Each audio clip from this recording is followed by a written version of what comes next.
fix this. Yeah. Oh, right. I Pledge allegiance to the flag of the United States of America and to the republic for which it stands, one nation, under God, indivisible, with liberty and justice for all.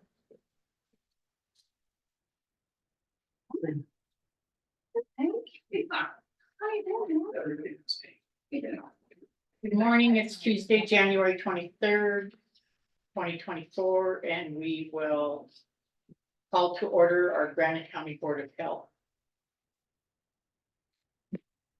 And do we have a forum? We've got Dr. Khan. Jackie just said Ashley will try to join, but it may be late as she has patients and Jackie will be on Zoom. Thank you so much. So. Do we have a forum? You don't have a quorum for voting members, but, you can still move forward. If Ashley joins, you could then, I guess, jump back Okay, to. so we can't really elect a chairperson right at the moment. The next item on the agenda is the approval of minutes. Is there discussion?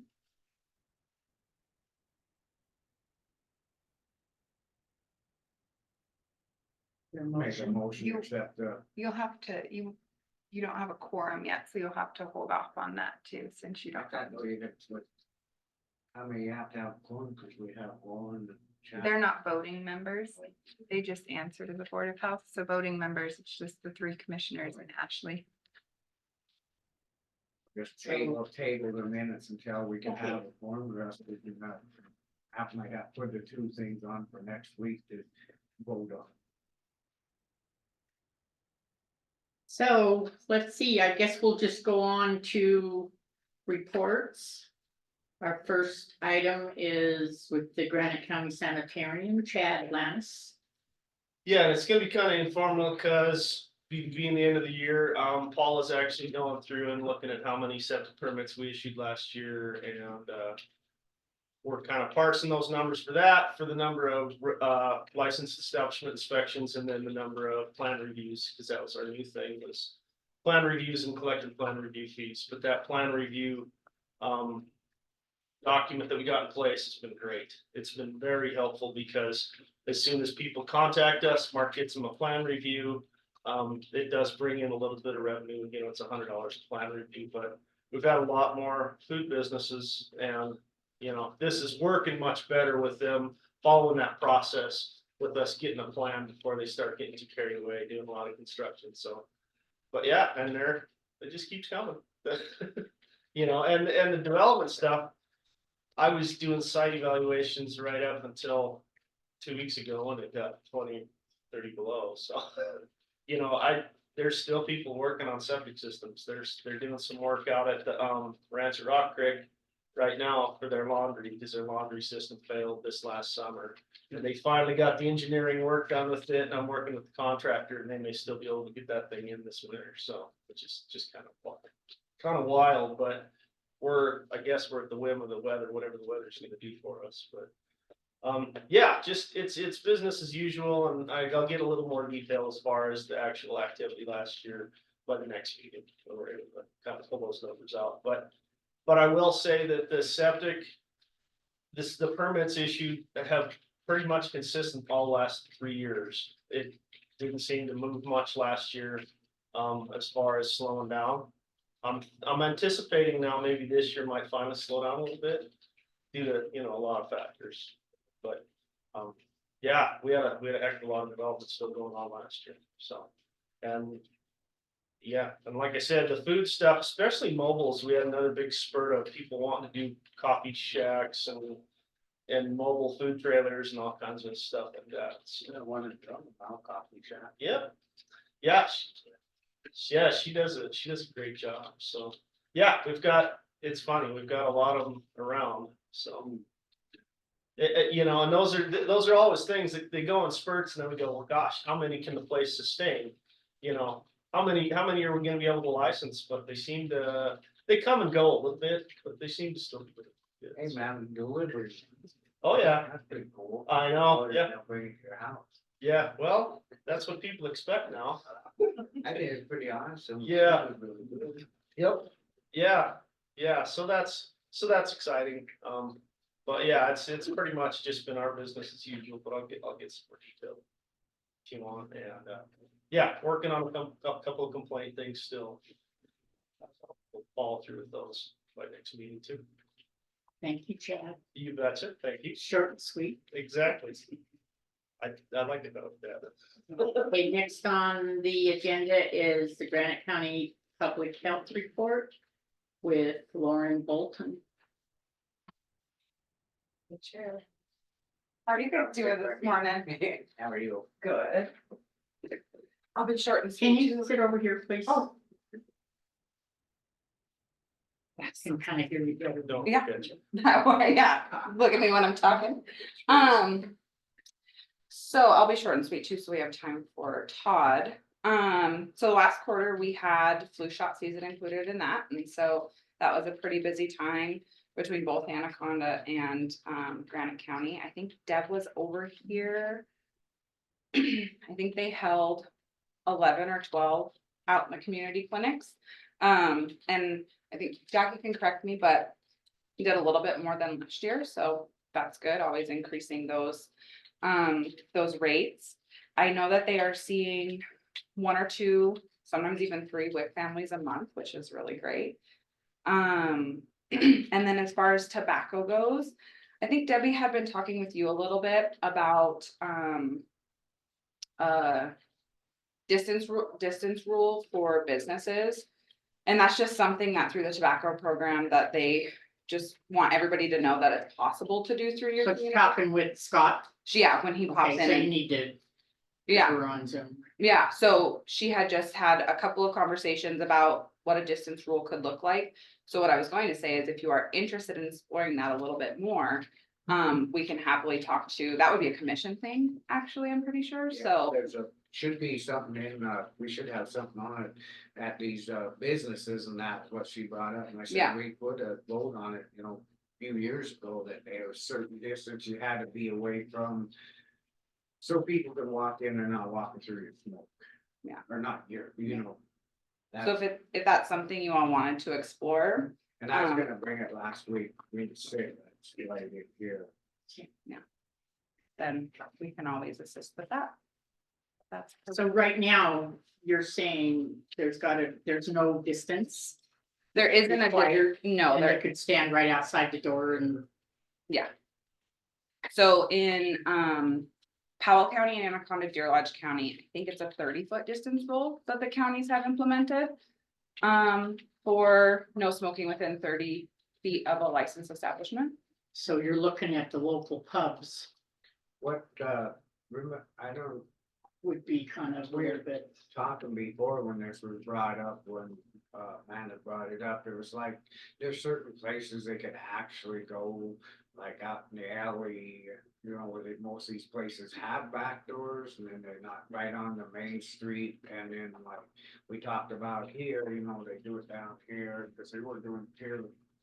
We said, no, we don't, that's what, it's on the minutes, I'd have to look it up. Yeah, We did talk about it, try to figure out what we could do. yeah. But if that's something you all wanted to explore, we're happy to chat about it, but that's pretty much it. okay, public health nurse report. So that was mostly just the immunizations and WIC. And Debbie's been over, she got sick in December, so she missed a week in December.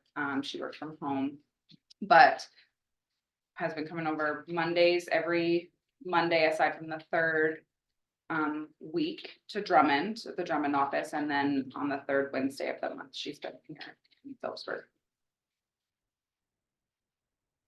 Okay, so I don't see Jackie on the screen here.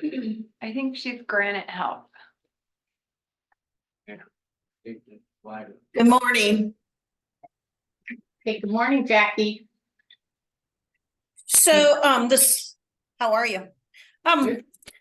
So I found there is a new tobacco grant that's just been, released from OPI also for the schools on, bringing tobacco prevention into the schools. So I printed those off and I will make sure that, Mr. Gates and Mr. Phillips both have seen those just for their own, education, if they want to apply for those grants. So the FEP deliverables were submitted on the 16th of January for the last quarter. And so just working on plans that are going to be due this next quarter with Lauren, and I are kind of tag teaming that. So that is about it. Mark did come. We have to have a sanitarian come to one of our LEPC meetings, and Mark did come into December. So I appreciate him coming over for that. And that is about it. Okay, thank you. So, Dr. Khan, do you have any comments from, as the local health officer? No, most of the stuff that we've talked about recently from that perspective has to do with the public health and visiting with Todd.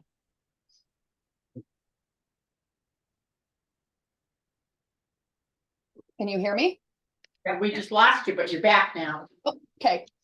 No, most of the stuff that I have to that we've been talking about recently has to do with the position of the local health officer and the discussion coming up with Todd. Okay. Is there any comments?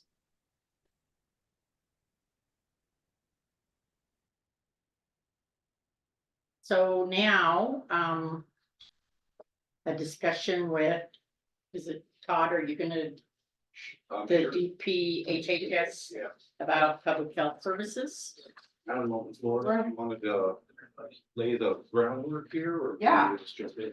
Thank you. So we have had a couple of conversations with Todd and the team at DPHHS.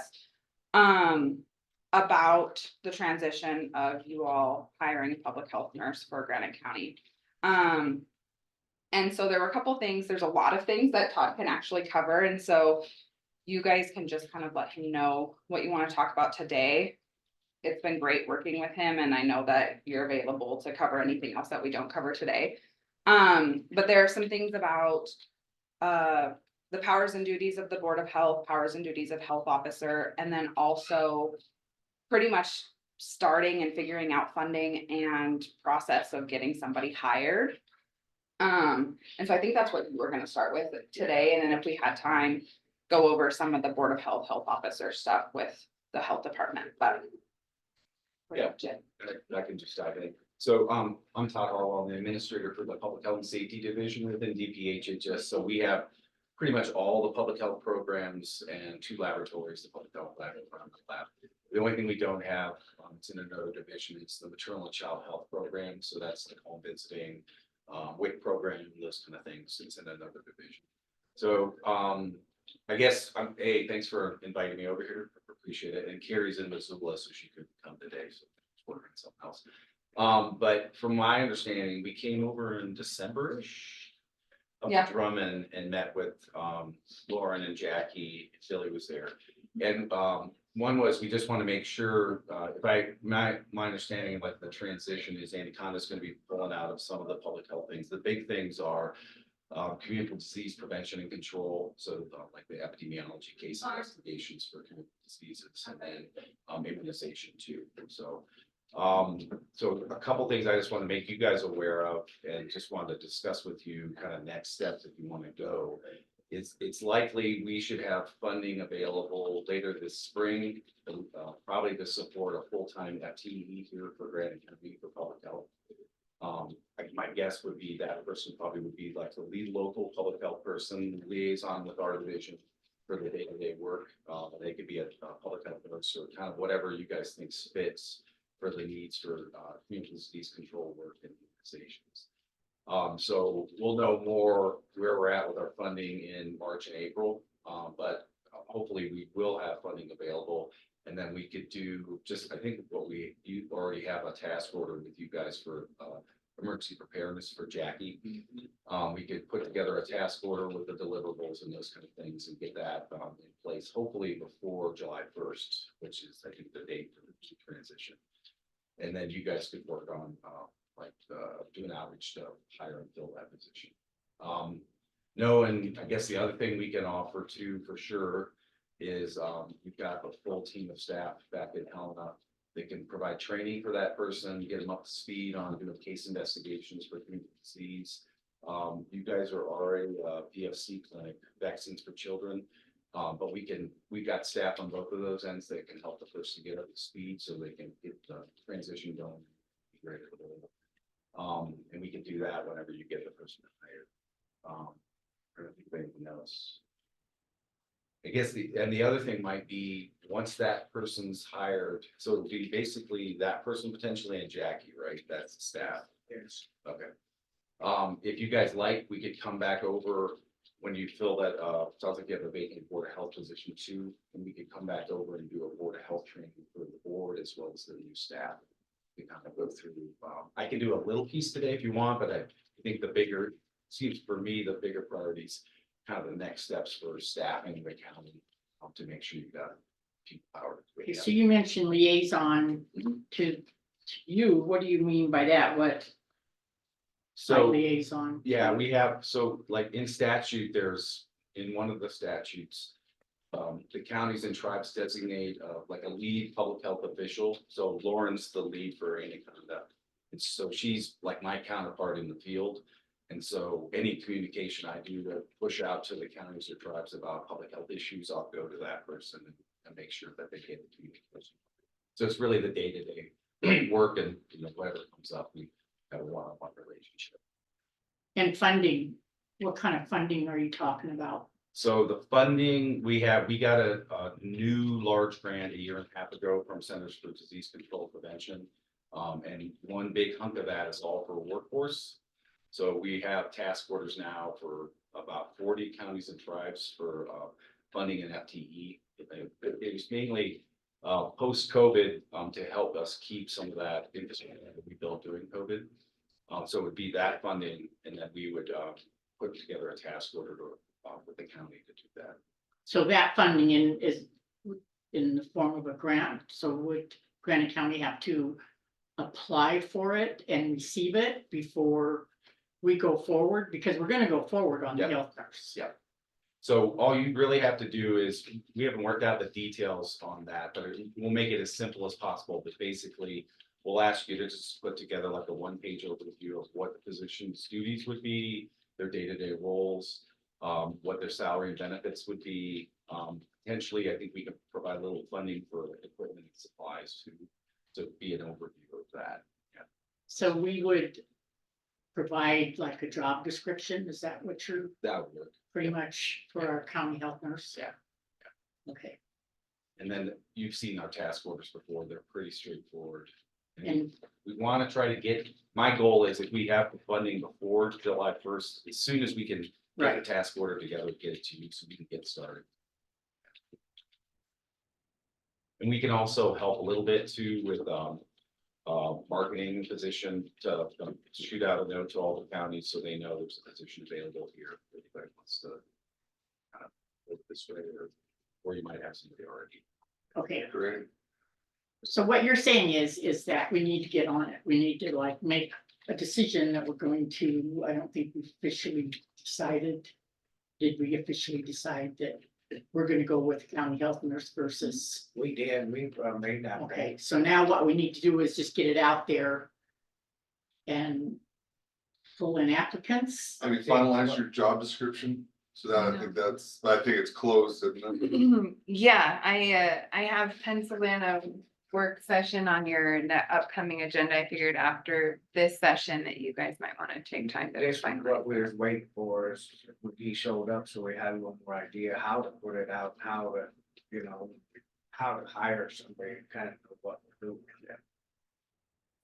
And That's my, do you guys have a job description already put together? Because we could try to grab some from some other counties. We have the model one from Mako, and then Lauren gave some notes, and then it's been on your guys' agenda, so you guys had some notes, and I've just thrown it all in a file and figured I'd give you guys a work session to throw everything else you have in there and That's what the finalize. big weight's been on is we're trying to make sure we're doing right now, get the job description lined out so they know what they have to do.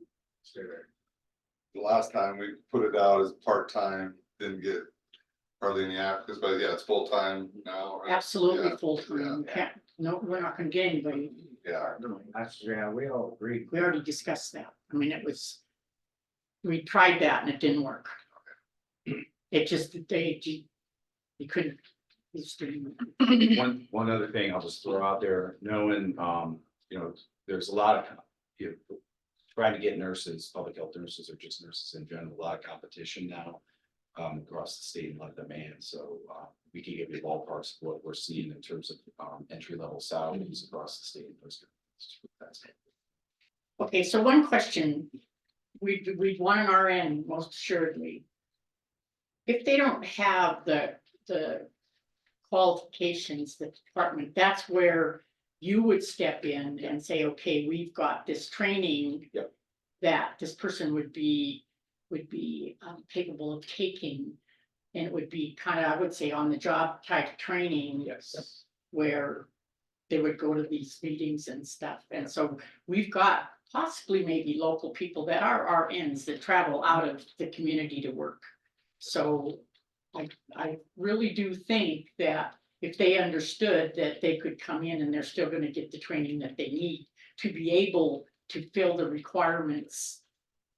And that right there, you're stating that, yes, I we're gonna guess be able to do that. two things. One was we can have some of our team come over and do face-to-face one-on-one training.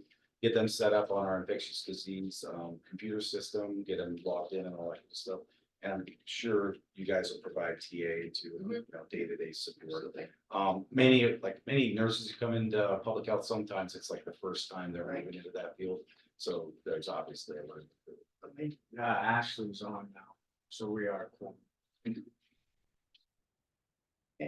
And the other thing that I'll just put out there that the Association of Montana Public Health Officials and the Montana Public Health Association have been doing is public health like director mentorships as well as public health nurse mentorships. So they pair you with somebody who's been doing the job in a county similar to yours for a long time. And I actually participated in one of those in the last year and it was very, very helpful. So You could be the mentor. I don't know if anybody wanted me to be the mentor. You'd be a great mentor. they came to Anaconda and helped you, or you went somewhere else to help someone? So we actually were able to do a site visit either way. So I went and actually saw her health Okay. department and how things work there. Pretty cool. Okay, Okay, so what we're trying to do here, and I think it's going to work, is that we want an RN, the qualifications of an RN, but we also are going to give that RN, you know, the training that they're gonna need. And that's where they would be able to just, when the time allows for them. And it wouldn't be a set thing where they could go in and like, but this is what we want to ask in an interview. Okay, so we've got this is stuff that's a requirement, correct? That they'd have to be the county health nurse. And that they would make arrangements with either one of you or with the department. correct. To get their training that they need. Is there so many hours that they'd have to? I don't know if it's so many hours, but mainly there's gonna be a learning curve, in terms of, particularly for disease investigation Yeah. pieces. But it's, you know, like 6 months to a year, and we'll just provide whatever TA and support the person needs. We've done that across the state. And Todd, correct me if I'm wrong, but really the only credentials that the individual needs is the RN Correct. licensure. Yeah. As far as everything else goes, it's just pretty much a learning curve. Right, and that's, If they had a background in public health, that'd be awesome, Yeah. but odds are probably not. Yeah. and that's the one thing that they don't have to, they're going to get, Yeah. okay, that's. I think it'll say preferred, but yeah, it's not. Yeah. Yeah, right, And both of our nurses, Debbie has some very good learning experiences from when she first entered public health. And then Jennifer Vanderkop is our other nurse who just entered public health 2.5 years ago. So they would be great people to touch upon as well, just kind of lessons learned. Great. Yeah, and I think the other thing that would be really helpful that Lauren mentioned is, whether it's formal or not, is partnering them up with a mentor from another similar sized county that's kind of got a similar sized staff. That can help them through the day-to-day stuff. Great. Great discussion. Thank you. Is there anything else? Okay, Well, the only other thing I would say, and we don't need to do it this morning because you guys Right. are buzzing through stuff, but. It probably would be good if Carrie Pride is our public health veterinarian.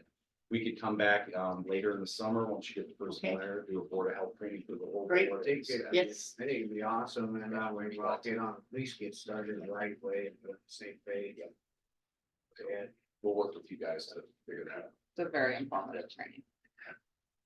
it'd be awesome. great. Okay, well, One other question, oh, just for sorry. day-to-day communication, should I work with Billy on communication with you guys? Would that be the route? Okay. All right. perfect. It's easier if it's email for us. Yeah, I mean, not wait. All right. Sounds good. Okay. Thank you. Great. So, we'll go back to electing a chairperson. We now have Dr. Khan and Amelia and are on, so we do have a quorum. And is there anyone with interest, or would someone like to nominate for a new chairperson? Ashley, would you like to be a chairperson on this? I'm willing to be the chairperson if no one else wants to do it. Yeah, I can. Did she say she accept? Okay, and the reason that we are asking you is that there's feeling that you have more knowledge concerning what the actual Board of Health and signing forms and stuff, and would be understanding it more so than I or any one of the other two commissioners. Yeah, no, that I think that somebody with a medical background, that certainly makes the most sense, especially with the example that I was given recently, signing outbreak orders, that kind of thing. So I definitely agree that it should be somebody medical. So, Scott? I'll make the motion that we accept Ashley as well as chairperson. I will second it. So Ashley, I know, do you have agenda sitting in front of you? I do have it in my email. I believe Billy had forwarded it to me. Well, all we have on the next agenda item is the approval of the minutes. If you wanted to call for the approval of the minutes. As Okay. chair. I make a motion that we approve the minutes. I'll call for a vote on the chairperson. Oh, we better, I thought we made a motion, but call for a vote. Yeah, call. It's different, huh? Yeah. Okay. Just a second. And I accidentally mentioned Amelia, and she's the reporter, isn't she? The editor, yeah. Sorry about that, And Amelia. Dr. Khan would be voting either, just be the three of you. voting. Okay, so I vote, and I'll call for a vote. I'll say yes, Aye. and Scott says aye, so how about you? Chuck said he'd give a proxy if we found what he'd say. yes. Okay, so you're it then. She didn't vote for herself. Thank you. Thank you. You're welcome. Now we do the minutes. That being said, approval of the minutes. I make a motion that we approve the minutes. I second it. All in favor? Aye. Aye. Okay, Thank you so much. You're welcome. so Ashley, we have discussed all the agenda items. We've got a half hour before the commissioners meeting Have you starts. taken public comment? Is there any public comment? Elena. Go ahead, Elena. Thank you. For the record, Elena Gagliano. Can you hear me okay? I've been having problems. Yes. Thank you. Thank you. Again, it's very difficult following who's talking because we don't see them. That's for the record. Also, I'm looking at the board members on the commissioner's website. And it says that Dr. Khan is the local health officer. Is she a board member also? No. Okay, so you have Ashley Blanche, Michael Kelichek, Scott Adler, and Charles Hinkle. So those are the board members, correct? Michael's term ended on October 23rd. I need to remove him off.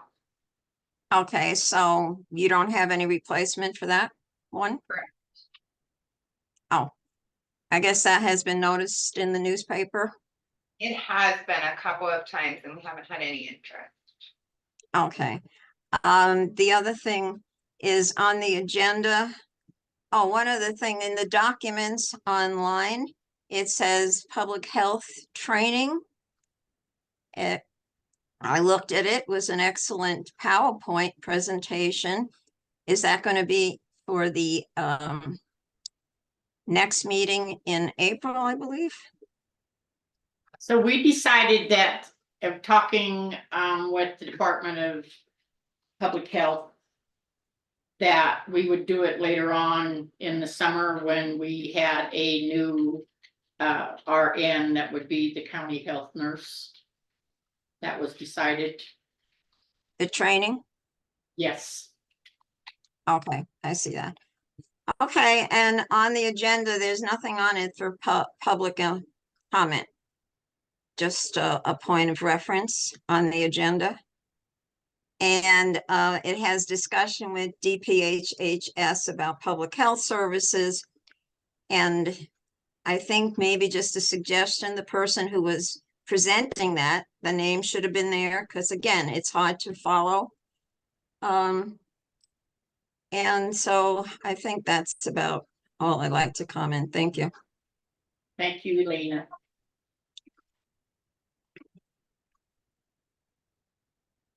Any other public comment?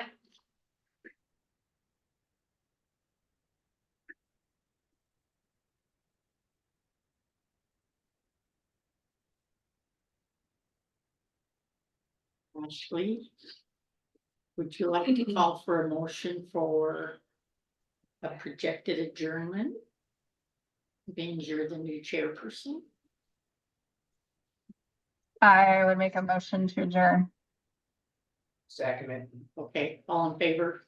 Aye. Aye. Everybody, thanks you guys. Appreciate that. We need some help getting that switch, so we know what. When we hire somebody and trying to explain to them.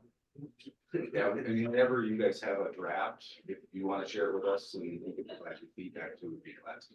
Awesome. I'll send it to you. That'd be great. Okay, meeting adjourned. Thank you, Ashley. You're welcome. See you. Next meeting. Mask up.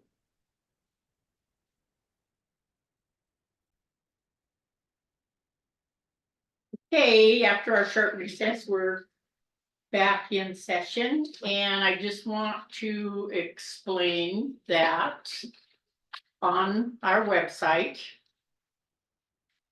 we have guidelines for commission meetings and hearings, and that the Zoom as well as public in our office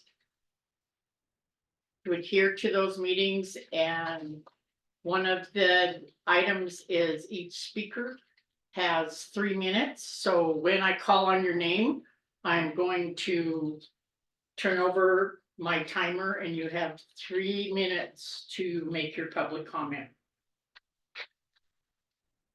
So the 10 o'clock. Board minutes for January 16th, 2024. Did you get a chance to read the minutes? Okay, I make a motion to we accept the board minutes for January 16th, 2020. I will second that. Any public comment on past meeting minutes? Things none? All in favor? Aye. Okay, so.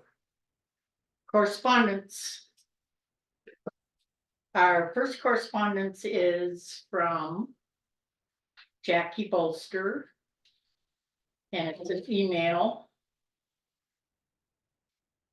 And it's from Ella Courier. And what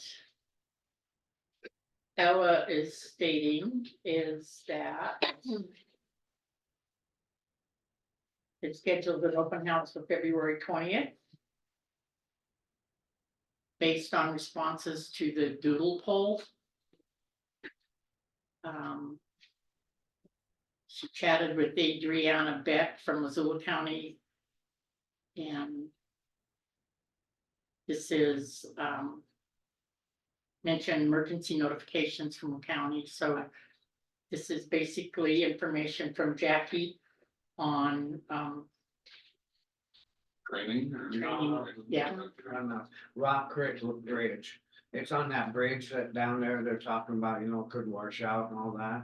Well, I think she was gonna talk maybe to Scott Dunkerson, which would be his call if there was an emergency down there anyway, in case they need it.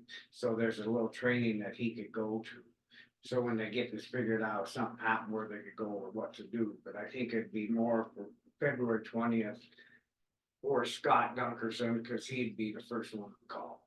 Okay, this isn't anything that we have put on our agenda. I think once we pass it to Scott, I think maybe we could put it on next week, just so we make sure that it gets passed over to him. Okay. See where it's going. Is that all right? Okay. Our next, Sign it. first correspondence is.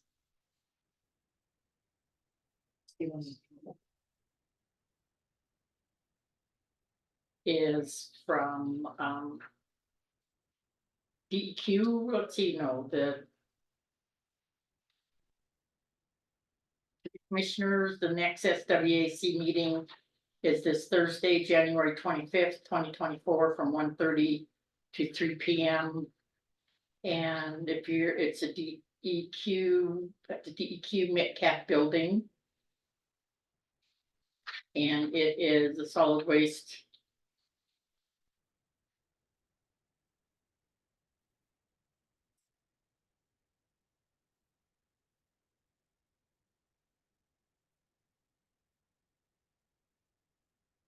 The next solid waste advisory council meeting.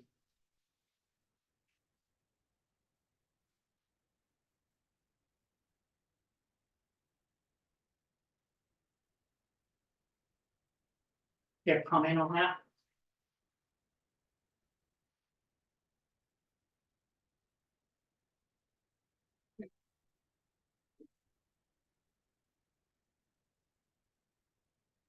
Okay, the next is from the Montana Association of Counties. And this is to the commissioners.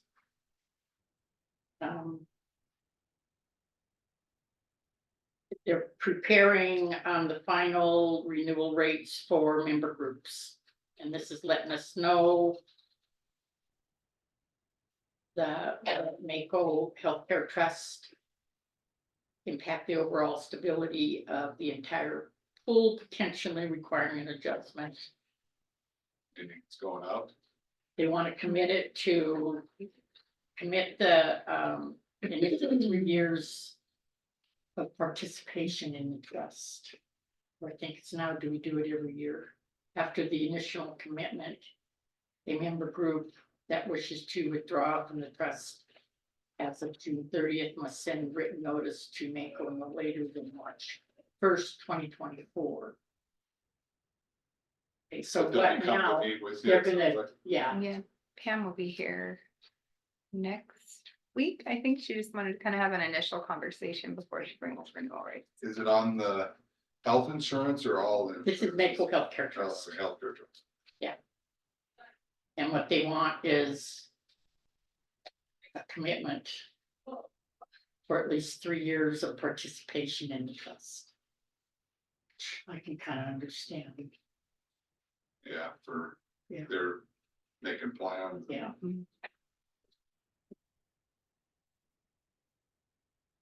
And as yet, we haven't gotten their proposal for for the new fiscal year for what the rates are gonna be.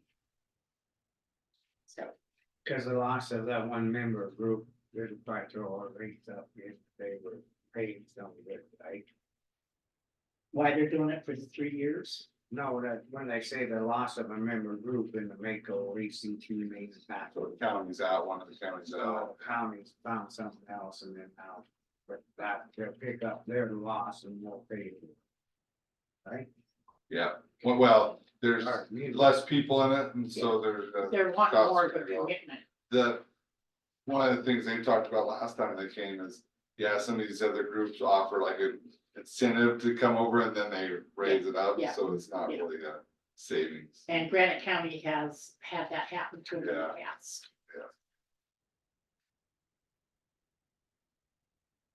Okay, and the next is from Dan Clark, and this is regarding, it's an email regarding the upcoming local government review. And that he is going to have a 1-hour webinar to explain the initial steps of getting the local government review placed on the June 4th primary ballot. We Huh? we already got it, well, Yeah, the resolution's on today. yeah, this is maybe for those that don't have a clue, this happens every 10 years.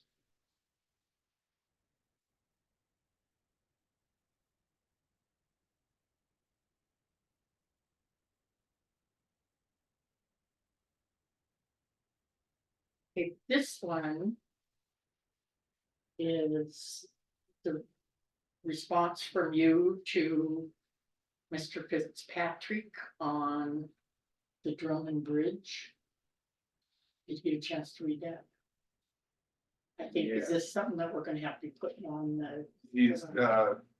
He's going to be out of state, but he wants to be on Zoom next week and get him on the agenda for like 9:30 or 10. I was thinking even during the road and bridge report, it could be in line item. Okay. He, It's pretty harsh. yeah, I met with him yesterday though, and, he was, he had some ideas in that he thinks if it's less amount, we could still, put in for that amount and still have the match, so, but you might get something out of it and then revert the rest back to the state. That would be doing a contract with the town of Drummond, so he was gonna talk to Mayor Leeper about that issue. He just says that, if the county just snubs their nose at it, then it's gonna hurt us for future. Well, we grants. didn't. Yeah, then my point back is we didn't apply for it to begin with. Well, I don't think we were really informed just exactly what the details needed to be. I agree totally with you, and then what he's been told completely different than what, yeah, I mean, and we've had it. That guy that knows what a bridge, you know, he's a professional bridge, not, and, An inspector looked at it, well, he builds bridges, Yeah. I mean. yeah, okay, so he's an expert, he's an expert. Yeah, So this definitely, this correspondence will be putting on the agenda. I think we need to, and I think, you know, when he's on and that, not to be saying stuff that really wasn't true, that it's, you know, I read it over and over, and it's like, you know. He was definitely softer when he talked in Okay. person, I think the email came across. It was, He was trying to get the point across that if we just, totally blow it off, it could hurt he's more, saying it could hurt the county. But, I think now he understands the it potentially doesn't need $190,000 worth of work done on it. Well, then, yeah, the other thing, like, is, I mean, what we could try, we could have the crew do a bunch of it, cause it's just a redeck it, put down our own boards and that. So But- in kind would work for a match too, so it's something to think about. But I don't wanna go through a second party when we can just, start, why don't we'll just take care of it. I don't wanna be involved with the second party, and that's what started all this, was it's $190,000 going through the second party, and then we about got ourselves in a hell of a predicament. That'll be totally up to the commission on how you would go forward, That's so just me. yeah, I think. Have him explain his thoughts next week and then you guys can make your decision, so I put it on for discussion and decision. Okay, this correspondence will be on next week's agenda, an item on next week's I agenda. appreciate what all you're saying, I letter just. Okay, so we have.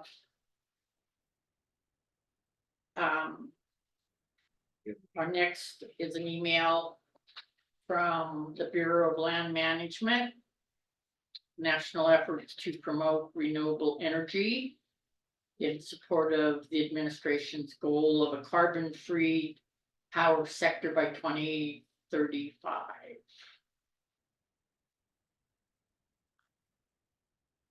And then more information on just what the preliminary excludes acres, and this is on the website for anyone to read. Who's it from? From BLM.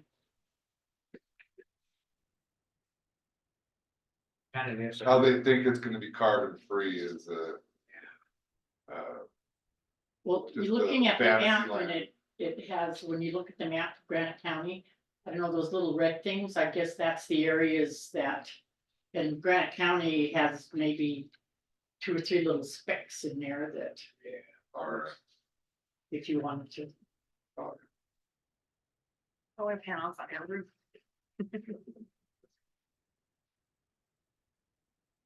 I think California is requiring, so, a new bill, solar panel. It's like, Okay, our next email is from Lindsay Sabrasi. And she is reaching out to follow up since the November 20th, 2023 coordination calls with the town of Drummond and Granite County representatives regarding the town of Drummond South Main Bridge. So, and then the attached letter, I think this will include with, as a response from the town clerk treasurer. And so this will probably include with our agenda item concerning the South Main Street Bridge.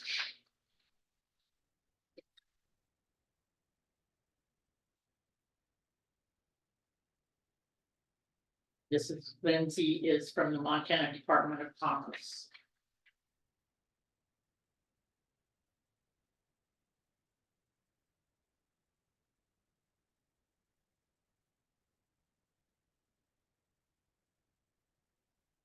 Next agenda item is from Mako, and it's the press release. And it is. agenda, correspondence. Hmm? Said agenda item, Oh, correspondence. correspondence, sorry. Pardon me, correspondence, and it's this court requires Governor's Secretary of State to move forward with the Senate Bill 442 override vote. And what this is it explains why the court release for There's gonna be litigation Yeah. over that. and it shows in this, it shows the actual It's Montana First Judicial District Court, Lewis and Clark County, the Wildlife Montana and Montana Wildlife Federation, and Montana Association of Counties plaintiff, and then versus the governor and the Secretary of State. And what motion to dismiss? Hey, why don't you on this, step one back here, okay, this is going back on that bridge again in Drummond, that South Main Street Bridge. I thought when they applied for that, then they were gonna get a hold and say that we didn't want that bridge. And they haven't got a response back to them saying that. That's the way I understand it, is that Mayor Leeper, when she was in here saying that we would, we told her we don't want them to, that they were the ones that started the application, and here it is now, they're saying, well, we never got nothing. I can't remember what was said. Yeah, it was. I do know that, you guys, the commission brought it up to Mayor Leeper that you weren't interested in, it. There was no response. And then I look back in a minute, but I thought they said they'd tell them, or I guess but right here it's saying they got accepted. There was a lot of correspondence today. I just. but next week you can make your 5 final minutes didn't decision. cover it. Would you put this on like? So that's why I just said that we'd include that with Yeah. Fitzpatrick's. So it'd be discussion with Representative Fitzpatrick Yeah. and then, decision on, I just wanna make the bridge project. Yes. They're using the grant funding or not. Yes, They just And wanted then to make discussing sure. this,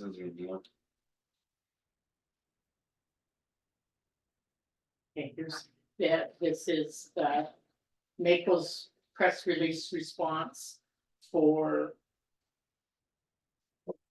I don't know, legal terms, suing what? The governor and the Secretary of State to. Or they vetoed it and the legislature didn't have a chance to Override. override the Override, veto. yeah. And so now this is what this is about. Yeah, so there'll be, that'll be good. And Yeah, and we'll. Mako has a good chance of winning. then. We'll just follow along with this. Yeah. It's not anything that has to be on the agenda. And with that, that is our correspondence. Is there any public comment?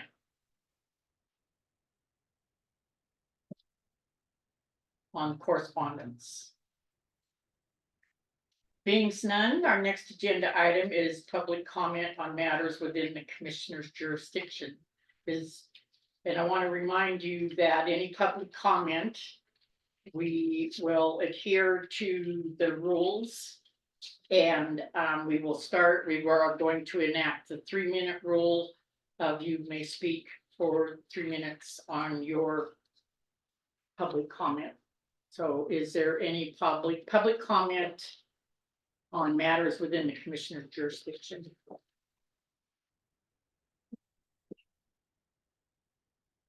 Go ahead, Elena. You now have 3 minutes. I am turning over the clock. Elena Gagliano for the record, thank you. And I'm glad you brought up the 3 minutes. So nobody can cut me off in the middle of a sentence. As far as the correspondence, just a point of clarification. I noticed there was a lot of correspondence and a lot about the Drummond Bridge. I don't know if I caught it, but will that be on the agenda for next week? As a discussion. This is, yes. Okay. And then the other thing, and I'll bring it up again, it's very hard following, who's there when you can't see who's speaking. And then as far as what's the documents that are put up, none of the links are hyperlinks. So you can't click on it and go to wherever for the document or to see what they're talking about. None of them are hyperlinks and you can't click on them. So I just want to bring that to your attention. Let's see, do I have more time? I'll end it at that. Thank you. Thank you, Elena. So documents get emailed out, but So I can't, sorry, as far as correspondence goes, I don't have a way to make them available in a hyperlink, because what happens is as I get it during the week, it goes in that box, and then I have to scan it all as one file for the correspondence file, so it's a scanned document, so the hyperlinks won't work. but it. But it other also goes documents on- do. But that PDF goes onto the website. It does, it goes onto the website.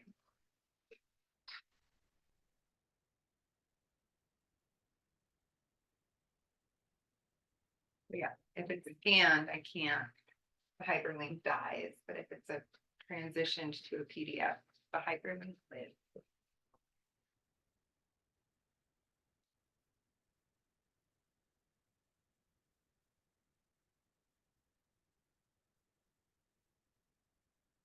Means no more public comment. We'll move on to the weekly report with road and bridge superintendent all out.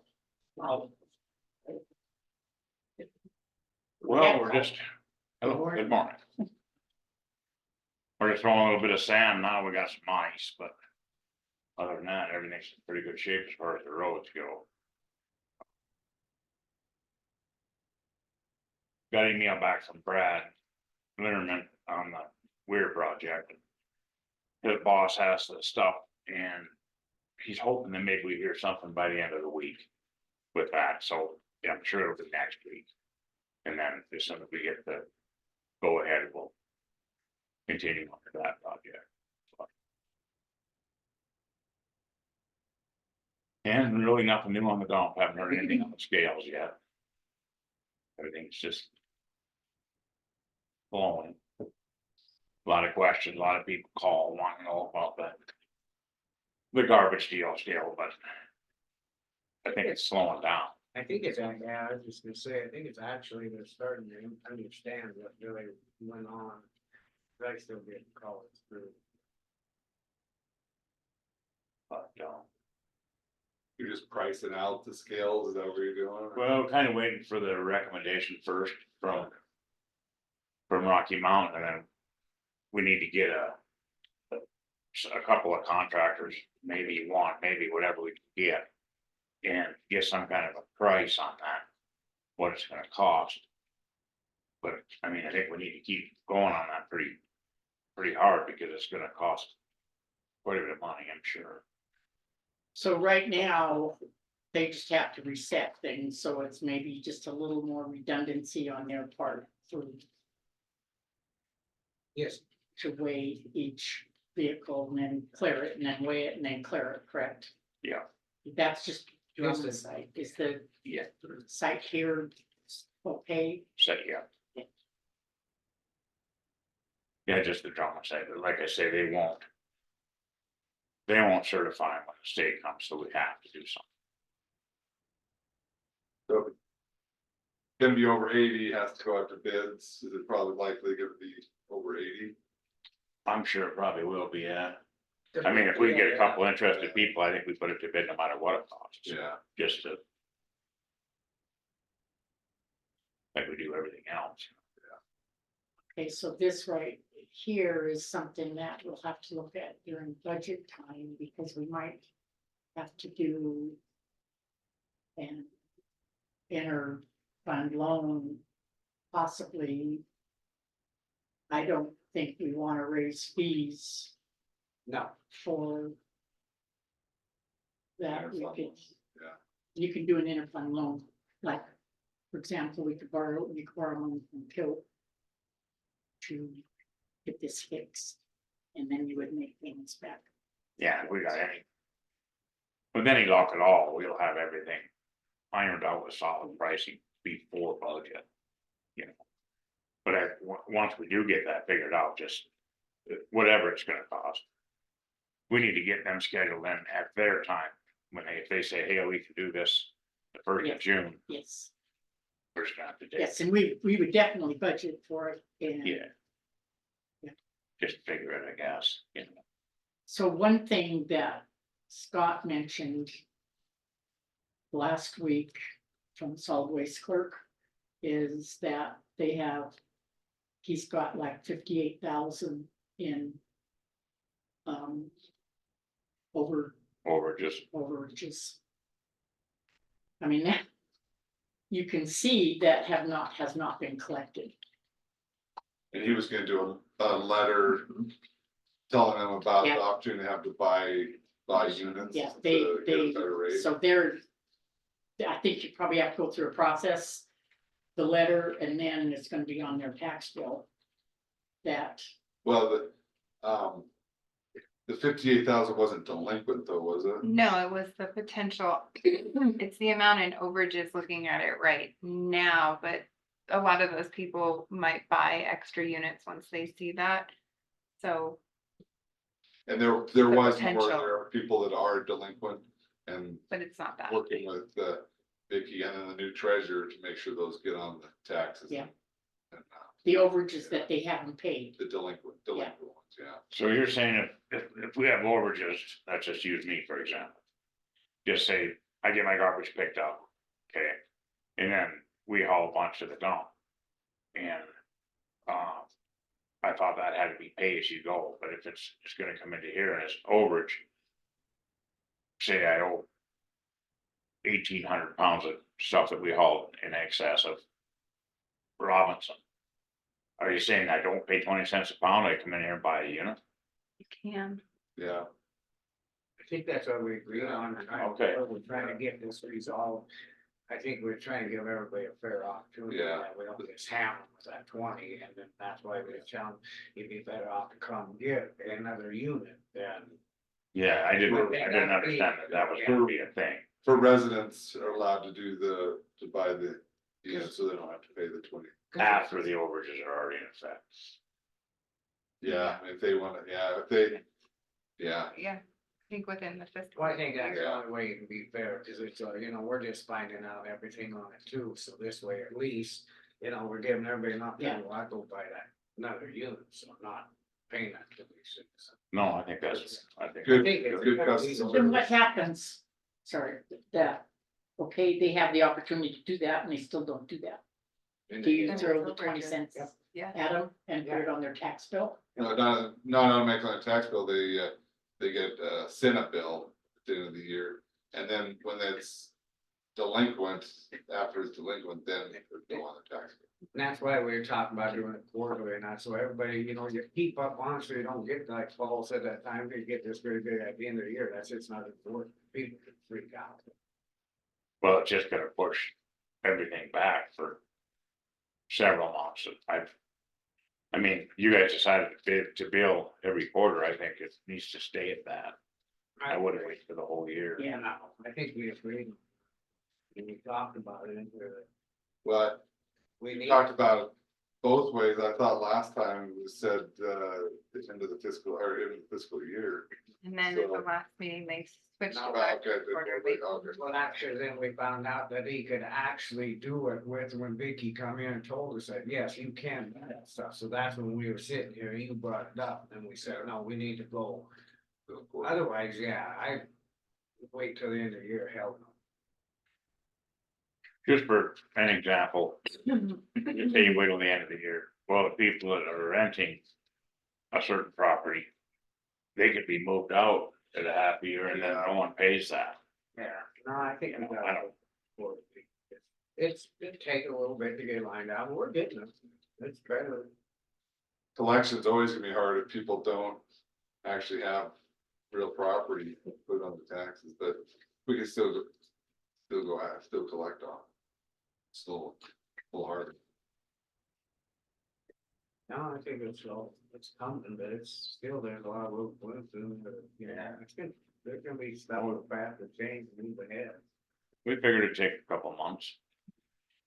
So on the letters that are going out for the overages, are they going out and saying, okay, you have the opportunity that you can either buy a unit to take care of these overages? Yeah, Yeah. That's gonna be. yes. Yeah. That's what we agreed on, so we're not just all of a sudden bashing everybody with that 20 cents a pound. Yeah. So I thought. Good, it's, good public relation. But like if overages aren't the 135, then they'd wanna pay. That's why we said we could prorate them too on some of them. Okay, Yeah. so if the overages aren't 135, then they can buy a half a unit? Just Is that this what you're year, saying, to cover that? just this year. Just this year, so we. Just this year? Yeah, Just just so for we're 6 trying to help work, so everybody, not all of a sudden there's, you know, we're trying to work with everybody so they understand. So- This year, because we started in January instead of in June. Yeah. Right. The remainder of this fiscal year. Through, into June. Next year, there's no half year. No. This is just kind of get caught up and everybody start, then everybody be on the same too. Something the commission could consider, but you haven't agreed to that. Anything else? About it. Nice out. Heat wave. One thing on that, back on that weir project for a minute. We have no intention of hiring anybody for that. We're gonna do that in-house. Right. Yeah. So. Yeah. Well, then I'm Blairman would be like, we just. These are nice bubbling up here and everything, much you can do about it, it's No, not as bad as I thought it was gonna be. Yeah, we'll be in the 40s, mid-40s all week. Next week. It's a crazy year. Yeah, the snow will be gone. before you leave, would you go in there, there's a claim in here on that rearview mirror, and that should be picked up in that wrong here or something, would you go? What's it, we only have a 2005, it's built for 2003, or should I have it? Yeah, I bought it. It's for the pickup that David's driving cold patch in the mirror. I break through the middle of it. It's an outside rear mirror. And I wasn't positive what year it was, so I just bought it. Okay, well, we can tell, I gotta go see it. it's in the claim here. But it covers multiple. The mirror covered multiple years. Yeah. Yeah, it was like $60 for Napa or something like that.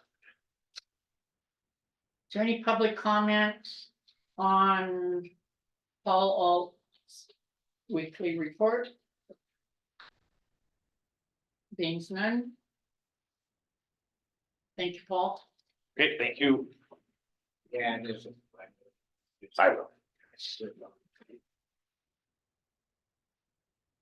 Thanks, yeah.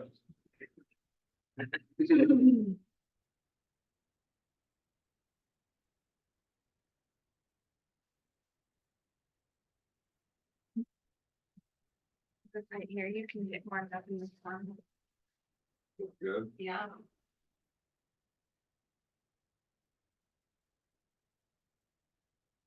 Next agenda item is the dam tenders report. It's at 6429.22, 3.36 inches.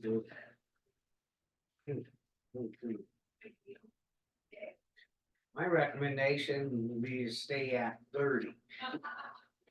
It's just solid 30 CFs coming up, it's not 20 plus 30, it's 30. It's great.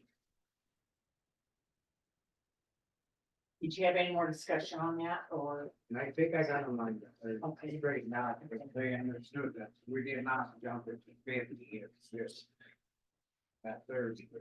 Okay, so I will second that. Any public comment? You did have the written public comment from the McLeans who were concerned with the 30 CFS I didn't coming see- out. And I just- No, they were emailed back and forth. Should I have printed them and put them in the, I noted them in the minute. I can already, summarize but- before you want. So their concern was that, same with Betty Eunice was, letting too much out right now and then, then there'd be an issue with the summer not having enough water, but the issue I think you guys are talking about is there's no freeboard, and so it's a safety issue there, because there's snow going in the mountains, so there's gonna be, some spring, there's gonna be some runoff, but, they're in it just 30 for the month, but just wanna let you guys know they had the Clan Ranch and Betty Eunice had those concerns that 30 was too much. I talked to the Blaine Ranch. I think they're all good. Really close. Well, we're damned if we do and damned if we don't. This is the The whole, one thing that we talked about last week was the fact that. What is that, freeboarding, The extra space. yeah. And we're right now almost full, where we weren't at this time last year. what's next thing scary too is how much everything leaves that night. We don't know. I don't ice fish, so I don't know what Yeah. gap is between that, so that's. Oh, yeah, say it was like ice, starts breaking or something, it pushes down. something up. Yeah, you guys have lots of factors Yeah. to consider, but. Standpoint of the Fish Wildlife Park and all the agencies and the homeowners are wanting that a lot of, they're realizing that you need that freeboard. So, to me, I think right now 30 is reasonable in the fact that you're not doing it for long term, you're just gonna do it for week by week and the Fish Wildlife Parks and the other agencies only agreed for it to be for 30 days from last week. And when you look at it, when you look at the report. It doesn't, it's not like took a drastic cut, it's just like kind of leveling off a little bit. And it's still at 9.2. Which is still, So how many inches below full pool? Like three, so you still don't have that much freeboard really. so how many inches should you have freeboard? What should it be? 40. So the FERC order talks about the end of May, being within a foot, it doesn't require the foot, but it has to be within a foot, but. That. Look at how much runoff you got last year, Yeah, so I guess it's just looking to, I would. Be looking for Todd Blight to be his reports here coming in the spring. Especially, yeah, we're starting to get down here and now maybe start trying to get a report of it, on. Just so we kind of keep up and then we have it, pay attention, that we come in and start saying. Like, Yeah, it'd be good to get, yeah, We need- later on, every other week at least, more. we need to go by a professional. Cause what Todd Blythe was recommending last year was, I think was really spot on. well, and then we had comments too little, too late, where we almost got in trouble because Yeah. it. Filled it right up and then we had everybody There are people that screaming come, and hollering yeah, that it was gonna go over, and it did go over a little bit, didn't it? yeah, it did, June. And while you had folks in March and April telling you different than. Different members of the public are telling you different than Todd Blythe's report. There's a difference of opinion. Anyway, all in favor? I, Aye. Motion carried and pass. So now we have monthly claims. To review and the decision. From now until 11:15. I'll be back. Good luck.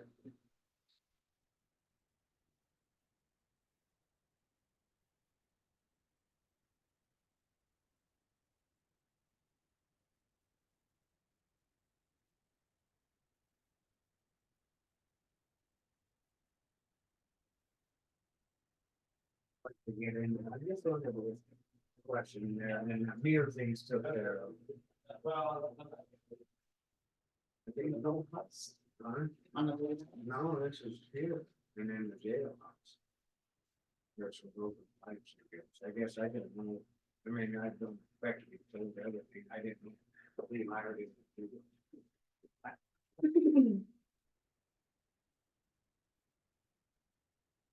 Pipes in the jail, pipes here.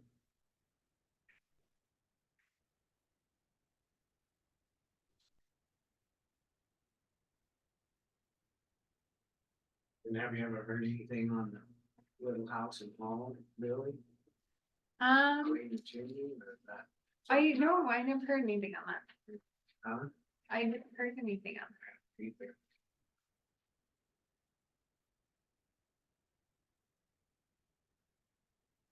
Obviously, the little house held up good through the 50 below.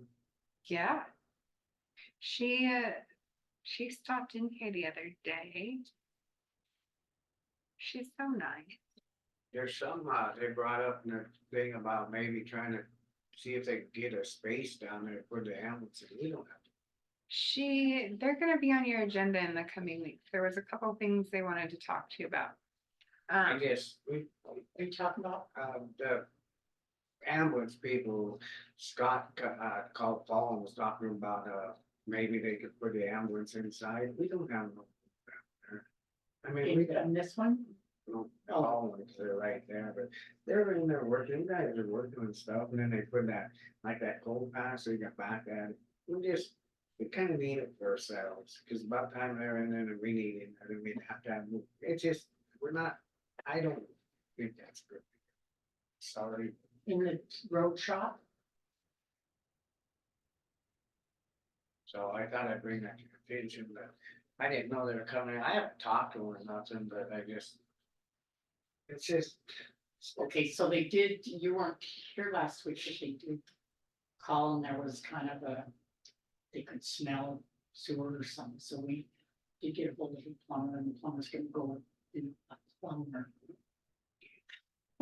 Well, I think a lot of it did, being all this stuff, the way it's set up in them septics, they mine both houses, and I find a lot of people, but the way these septics are set up and the way the vent comes back and it goes up through the house, a lot of times it circulates back down because the air is so heavy. So, So it's really super.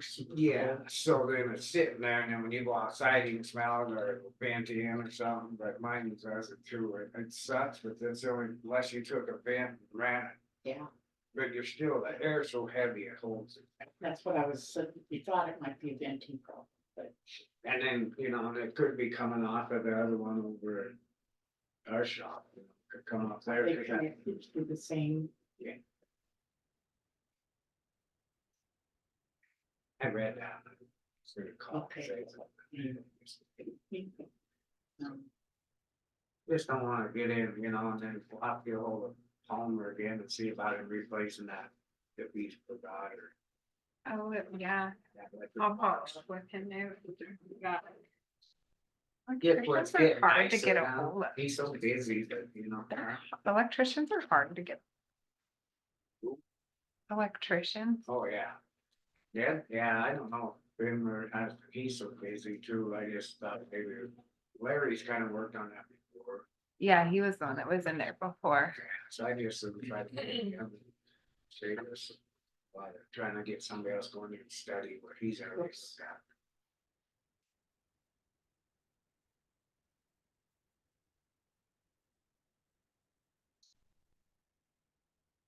Anyway, we're all set up and in the system of that one company, that the one person that, Oh, for plumbing, yeah, for the plumbing. I think it's better that way and then. it's Yeah, just- and then all we have to do is just call that, they have a call line thing. And they were gonna go look and just give us, just look at it and just see.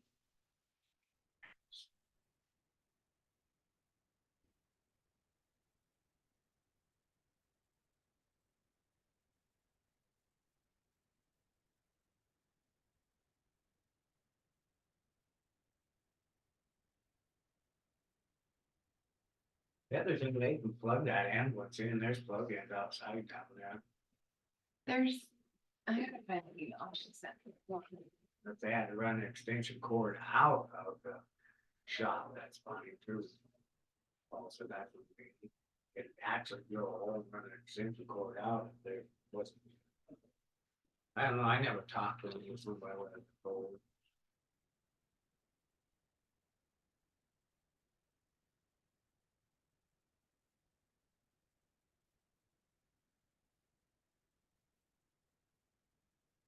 That's up here. We'll just, I told Paul going to take care of that. He just said, It's not nobody's picked up it, so. You know what I'm saying? I just- Yeah. I just, let it go.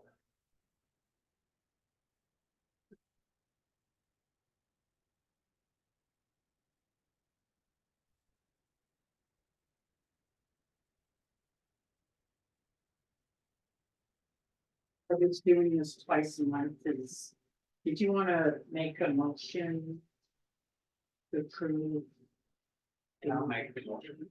Second, like, There was a public comment on claims. I'll second the motion. All in favor? aye. Okay, we have,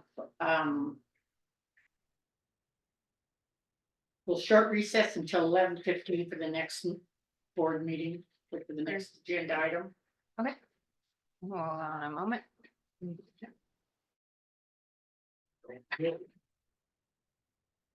Okay, it's 10:45. And. Oh, 11:15, sorry. At the airport board update with Donovan Jones. Donovan? Go ahead. Okay, going ahead. Let me pull up my other screen real quick, as fast as I can. Okay, yeah, this is just a monthly update from meetings that we've had. I think it's been about 3 months or so since October, since we spoke. So on the topic of just regular field maintenance, there's been several discussions around the wildlife issues at the airport from the strike that we had in August 23. We've talked about ways to mitigate this, and it actually is in the capital improvement plan. It's just kind of all the way at the end. So in the interim, our plan is to repair the fence anywhere that it has issues. It's just a 3-strand barbed wire fence, and then mow consistently and get rid of all the trees and shrubs that are inside the fence. Those really aren't supposed to be there. So airport board members will take care of the perimeter fence repair, signage, and most likely the trees and shrubs. And then we'd be looking to the county to handle the mowing portion of it. We can recommend when that's required. The idea is just making sure that there's really nothing that's attractive to wildlife in there. If we can keep that grass cut short, they're going to want to graze elsewhere. On that note, Donovan, that, yeah, a person needs to kind of have a time thing there, because these guys are, pretty big, doing so.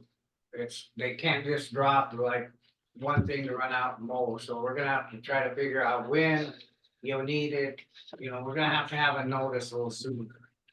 Okay, and what do you think, like a month or so? I would imagine it's going to be probably 3 times during the season that it's going to be needed, but Well, I think a person could actually, we need to talk to Superintendent Paul, you guys could figure that out, and then you might even be able to. We just been mowing mostly in the fall, late fall, and that, the guy could actually read the mower out one of the empty hangers or something out there, just as something. That might be an offer or an option. I mean, you need to kind of talk to Paul, and then we can try to figure out a time date. okay, So that's one question, could Yep. somebody be trained using that mower besides the road crew where the airport could use it during the summer, because we only use it in the fall? Where Blanche, I agree with that, but then. Yeah, I don't know how that'd work. Well, the only thing is the airport paid for a part of that, Yeah. so it's part theirs too. Yeah, if we could figure out somebody to run it, but then we gotta make sure it's just, there's a lot of maintenance on that thing. But I think we can make something work pretty easy though. okay. Yeah, I would imagine. I mean, folks on the board would be happy to do it. We can kind of split up the duties a little bit if that's an option. Is that something I should just work with Paul on to figure out the best solution? Yeah, I think that'd be the best bet, cause then he knows what. He's got the manuals and stuff and what the maintenance is and then, cause we don't wanna just have. Different people come run it, cause that never works. You end up one guy runs it one week, the other guy runs it next week, and then it just never will be maintained, took care of. If we can figure out, I just assume one of the county guys could do it, cause they know what they're doing and. Well, you only have one county guy trained on it. I thought I had 2 now. just, What's the other one turning on? him and Nick, yeah, you're right, so, yeah. So I guess we have to figure, maybe we can train somebody else. I just get kind of skeptic when you start just having a bunch of people running. No, I hear you. And then, and that, but I guess talk to Paul and then we can kind of figure out and go from there, but we'll make it work, we'll get it moved. Okay, great. Yeah, good input. Thank you. I'll start that conversation with Paul and see what he thinks. And I would imagine we could come up with some qualified people if that was the solution. Okay. All right, next topic is the airport layout plan. There really hasn't been much movement on this. We did submit the latest iteration to the FAA, or KLJ did. We haven't heard anything back from them. We're not really expecting this current version to have any major comments or changes that we have to make on them. You know, that meeting that we had on the 3rd of October, we went through what we had to change with that approach, and we were going to put some beacons over on Rumsey, and that all went into that current plan. So I think we've addressed everything that the FAA was concerned about on the initial plan. So we'll just wait and see on that one. Was there a question? I heard somebody speak. Nah, I just said, oh, okay. Okay. And then on that one, there's also, I want to make it clear again that there's no obligation by the county at this point. We're just trying to get this through the FAA, and then from here, it's going to go to a grant application, and the obligation from the county would start on approving or accepting that grant. So there's still quite a bit that needs to be done between now and then. And I'll keep you guys updated once a month on where we're at. Okay. All right.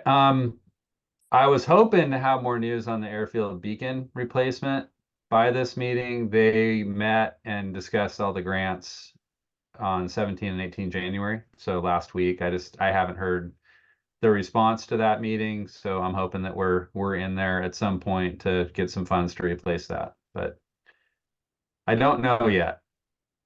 And then I also wanted to mention that part of this, I mean, there's a lot of wheels in motion here, but part of that beacon replacement is the relocating the access to the airport. And that comes up more in the next topic here, but we're trying to coordinate all these changes so that we're not duplicating anything or putting something in that's just going to have to get tore out and move somewhere else later on.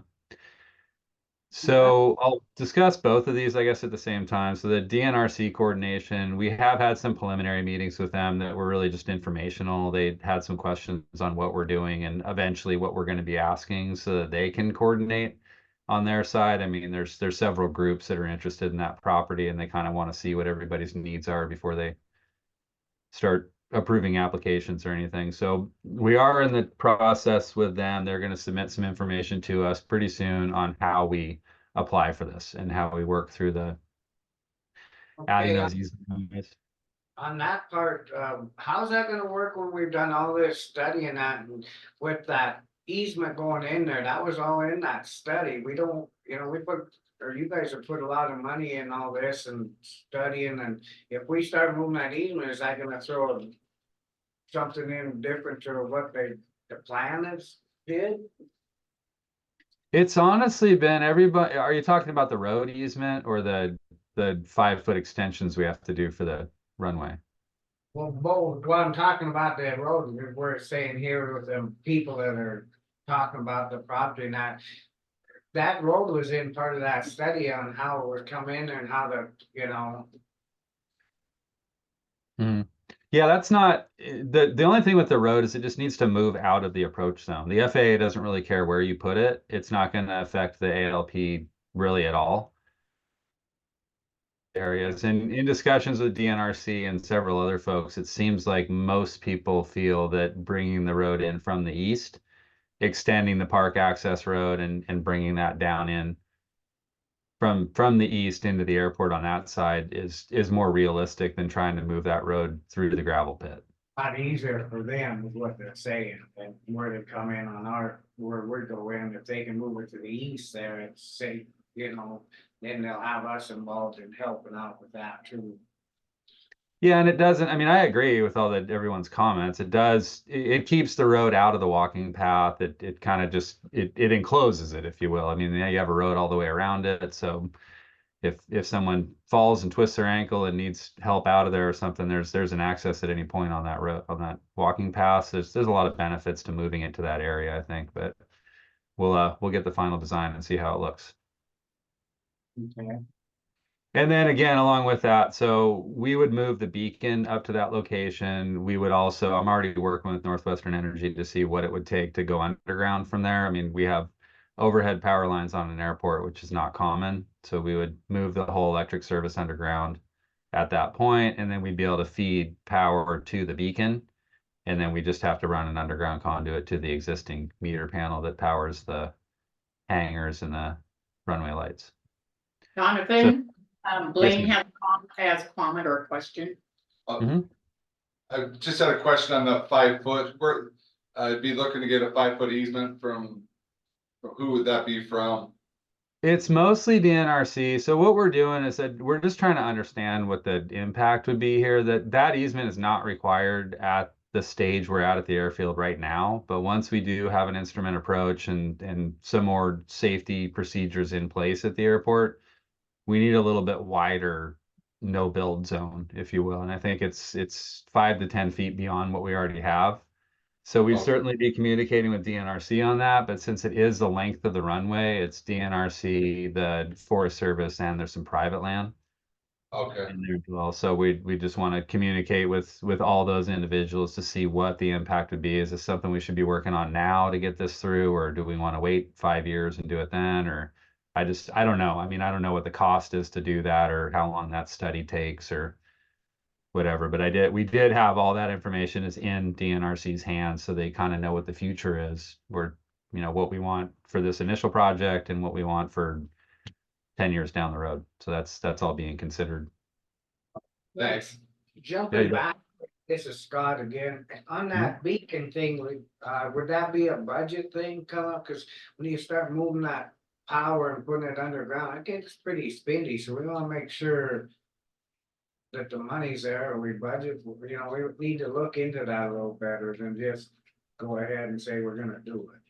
Oh, absolutely. Yeah. So everything that we do for the board is just get the information for you all. I mean, I don't want to present that we're going to do this project and have no idea how much it's going to cost. So it's our goal to say, this is in our opinion, this is the best path forward on this, and this is how much it's going to cost. And, we're hoping, because it's a pretty high safety issue, we're hoping that we're going to have almost 100% coverage on the beacon replacement.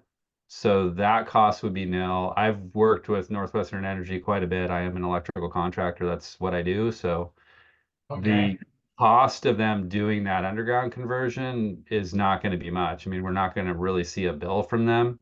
They're happy as long as you're buying power. That the infrastructure cost will be there. I mean, we have to buy a new main service panel. There's going to be some construction to get underground conduits in there and get that feed from the main service over to feed the existing utilities. So I understand that there is some cost in that, but I do feel that it will be minimal. And it's again, we're not duplicating anything. We're trying to get ready for the next round of projects, kind of step by step, like get any infrastructure we can get upgraded or relocated done first. And then that's I don't want you saying that you don't know what you're doing. I just wanna make sure that money's tough to come by and Yeah. that's all I'm saying. I figured you knew what was going on. Yeah, no, I completely understand. And again, we're not going to spend any money without discussing it with you all. So I just want to get this information together. I'm just kind of letting you know what's coming. So yeah, thank you. Once we have a package put together for that, we'll present that. I believe we've covered the DNRC portion well enough. Does anyone have any questions on that, or? Okay. So as soon as we get more information back from those folks and start filling out those requests to have a study done, then we'll discuss that further. The last topic is, it came up on one of our airport board meetings that we needed to adjust or provide a mission statement. We went through the county's website and kind of looked at all the other boards and departments and everything and discovered that really a statement of purpose is appropriate. It's the same verbiage that we have on the airport board site.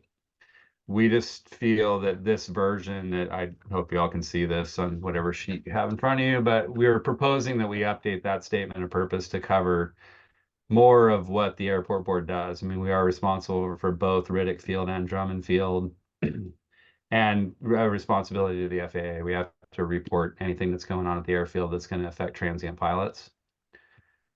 So we propose that we update the verbiage on the website to the following statement of purpose. And I don't really have to read it. I don't think you should have it right in front of you. Okay. So with that, that's the only portion of the update that we would be looking for a vote on. I think everything else is just informational. Okay, Donovan will open it up for any public comment or questions. Is there any public comment or questions for Donovan? One more, if there's nobody else. Go ahead, Elena.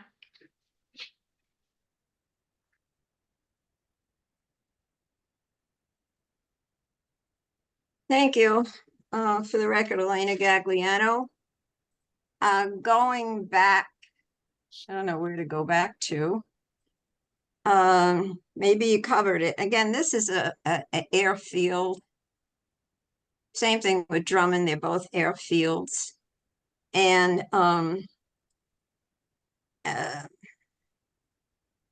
you kept mentioning, as far as the grants and spending, that at this time, there's no county obligation. And so that's at this time, but you know, with grants, there's matching funds and whatever. So it seems to me we're getting really involved with this. As far as the deer and the trees and shrubs, to my knowledge, I don't think there are any trees or shrubs out there. Having property in different areas in the county with no trees or shrubs, I know the deer come in and they get shade by buildings and they'll lay down there. And if I recall, I don't think there's a fence around the property. And if you're going to try to keep the deer out, that fence is going to be at least 6 feet high. Keeping it mowed down, I keep my property mowed down. That doesn't stop them from coming on here. So there's things that you have to look on that. If there's 7, as far as your mission statement, bylaws maybe, a 7-member board to operate. If there's 7 members, then a quorum would be 4, the majority. And I didn't attend your last meeting. I'm going to have to put it on my separate calendar to remind me. There was only 3 people, 3 members present. So I don't know if you made any decisions, but you didn't have a quorum. I just want to clarify that. Thank you. There is like shady press and stuff. Is there any other comments? Did you have another comment, Scott? I was gonna bring up the we need to talk to Paul too about that cattle guard going into the Drummond Airport there. Or Okay. airport. Anyway, cause that thing it's pretty narrow and we were gonna replace it, and I think maybe in the spring we could do that, and then. Cause then the military's really been stopping and using that in there, they're doing land and go. I guess think it'd be nice to, yeah. Thank you. Yeah, we'll spend some time on that, reviewing that site. Okay, Donovan, thank you very much. Good job. You're welcome. Thank you. We'll talk to you guys later. Have a great day. Motion on the mission purpose statement. What? You wanted to ask for a motion on the purpose statement? Thank you. Website. There was just discussion on here. There wasn't anything in the agenda. the statement of purpose, we were asking if you guys like the way that's written, if you could vote on it, we could add it to the website. And we can check Oh, that out. she said that the agenda item is just discussion, so it could be put on the agenda next week without work. Okay. Absolutely. Thank you. We'll do that. Thanks, Donovan. Okay, bye y'all. Okay, with that, our next agenda item is Southwestern Montana Insurance Center LLC proposal. If you'd like to come forward and introduce yourself and see your proposal. Can I add one note real quick, just for the public? They sent me a digital copy of this, and so I made it available for those online if they just refresh the commissioner's website under the public documents. Okay, thank you, Billy. Yeah. A couple extra copies of this to Billy, the proposal. Oh, thank you very much. Thank you. I'm Julie. Come up to it. Come on up, Josh. You go over here. So this is Josh Barris. He's one of my employees. And I'm Julie Blocky. I'm a broker. I actually work with your school district. We're up here to see the school today. And just thank you for an opportunity to put a bid on the table. You can sit down, Josh. So we were able to provide just some numbers based on the census. We bid a couple different insurance companies, Blue Cross Blue Shield and Pacific Source.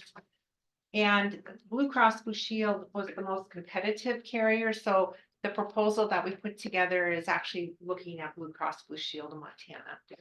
And so to start, I'll have you just look at the spreadsheet. So what we did is, even to see if we were in the ballpark, we just compared your current MACO rates to those two carriers. The first carrier again is on the list in your spreadsheet is with MACO. And so the three plans you have, the first one is the high deductible health plan with a 3,000 deductible. And then we have the MACO plan, which is the revised major medical $1,000 deductible, 80% out of pocket maximum 3,000. And then we have your top tier plan, which is $500 deductible, 80% out of pocket 1,500. MACO does have a separate out of pocket on medication. So you have your medication with a separate out of pocket, I believe it's 1,500. So you would add that 1,500 to those out of pockets. I'm going to go right over to Blue Cross just because I think Blue Cross was the most competitive. And so the first quote that Blue Cross provided was a $3,200 deductible. And the reason the deductible went from 3,000 to 3,200 is the federal government requires for a plan to be a qualified HSA plan and have at least a $3,200 deductible. That premium was $909 compared to your $989. The families were more expensive with Blue Cross. That next plan, which is your MACO plan, the $1,000 deductible, out of pocket 3,000 with a separate 1,500 on drugs. That premium, this is kind of a mind-blowing part.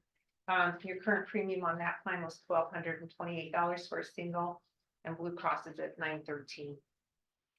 And then your last plan is the $500 deductible, out of pocket 1,500 with a separate out of pocket on drugs. And that rate currently you are at $1,386. Blue Cross is almost 30% less than that at $1,067. So with that in mind, I just wanted to go right to that proposal right here, just to show you what this would look like for your employees. And so this was just a hypothetical employee guide we put together for Granite County employees.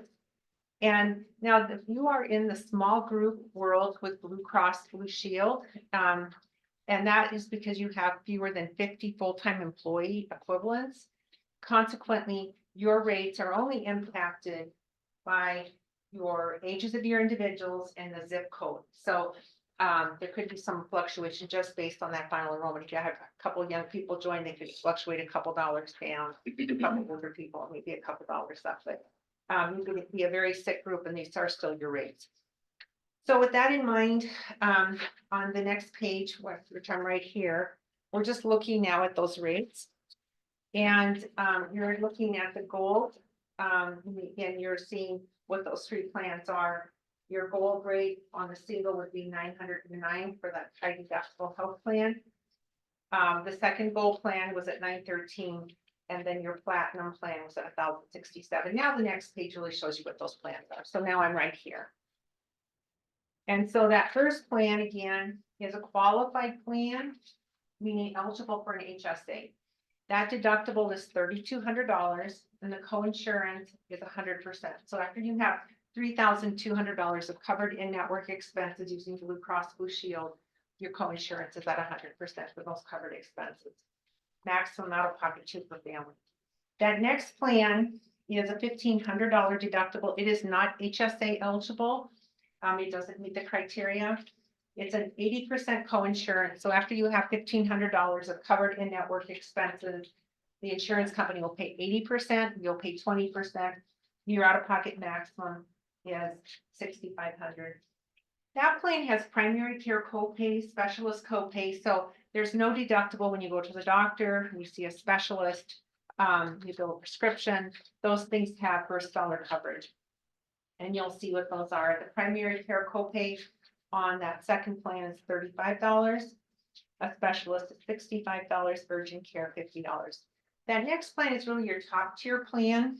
That plan is a $500 deductible, 80% co-insurance, and the out-of-pocket maximum $2,500.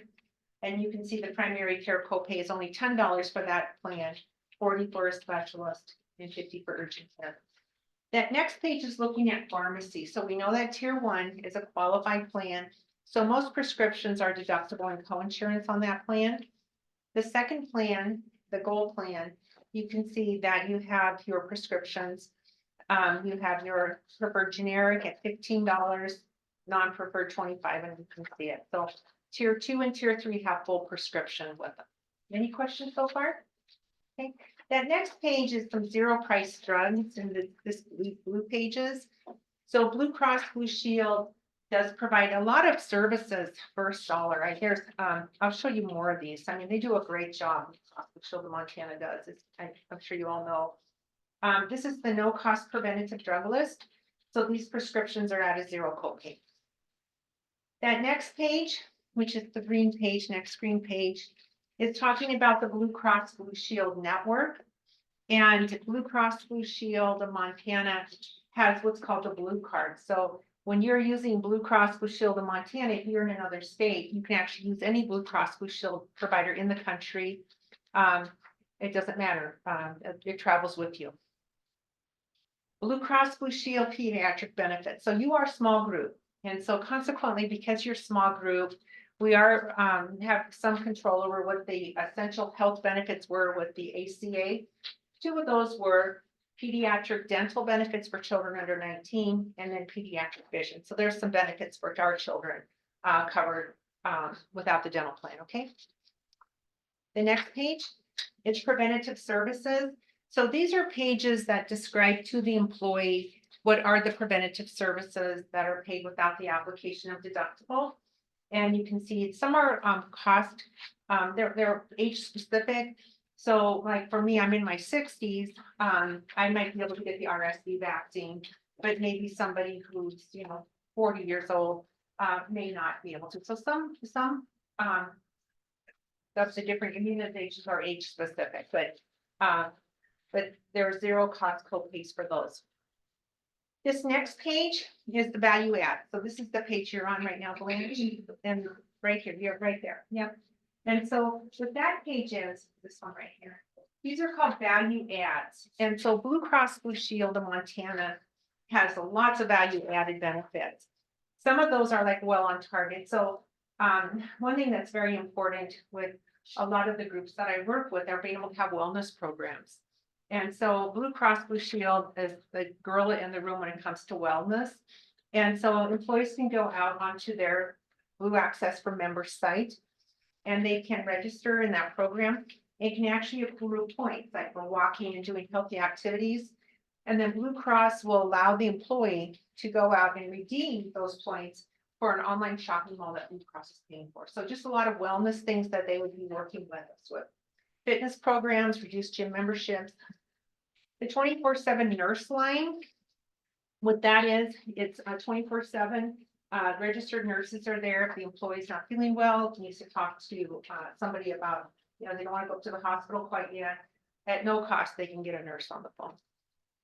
And then some help with pregnancy, special beginnings, women's and family health, just lots of different value-added benefits. The next page, really, I think a really important thing here in Montana. I work throughout the state of Montana, and we are in rural areas, as we all know. And it's not always easy to get into a doctor. It's not always easy, you know, when your person's not feeling well, how do they get care besides going to ER? And so we do have telehealth on tier 1, which is our qualified plan, our HSA. I believe it's about a $45 copay. The other two, it's a reduced copay. 24/7, they can get a Montana licensed doctor on the phone. I actually used it in Bozeman recently. And a doctor came on the phone and I said, so where are you at? And she goes, I'm a doctor in Hamilton. I was talking to one of my clients just the other day. She had a doctor in Livingston. So they're local doctors and they'll pick up those calls and they can work with you right there on the phone. The next one is life insurance. So we did go to bid because you do have some life insurance and other benefits through the county.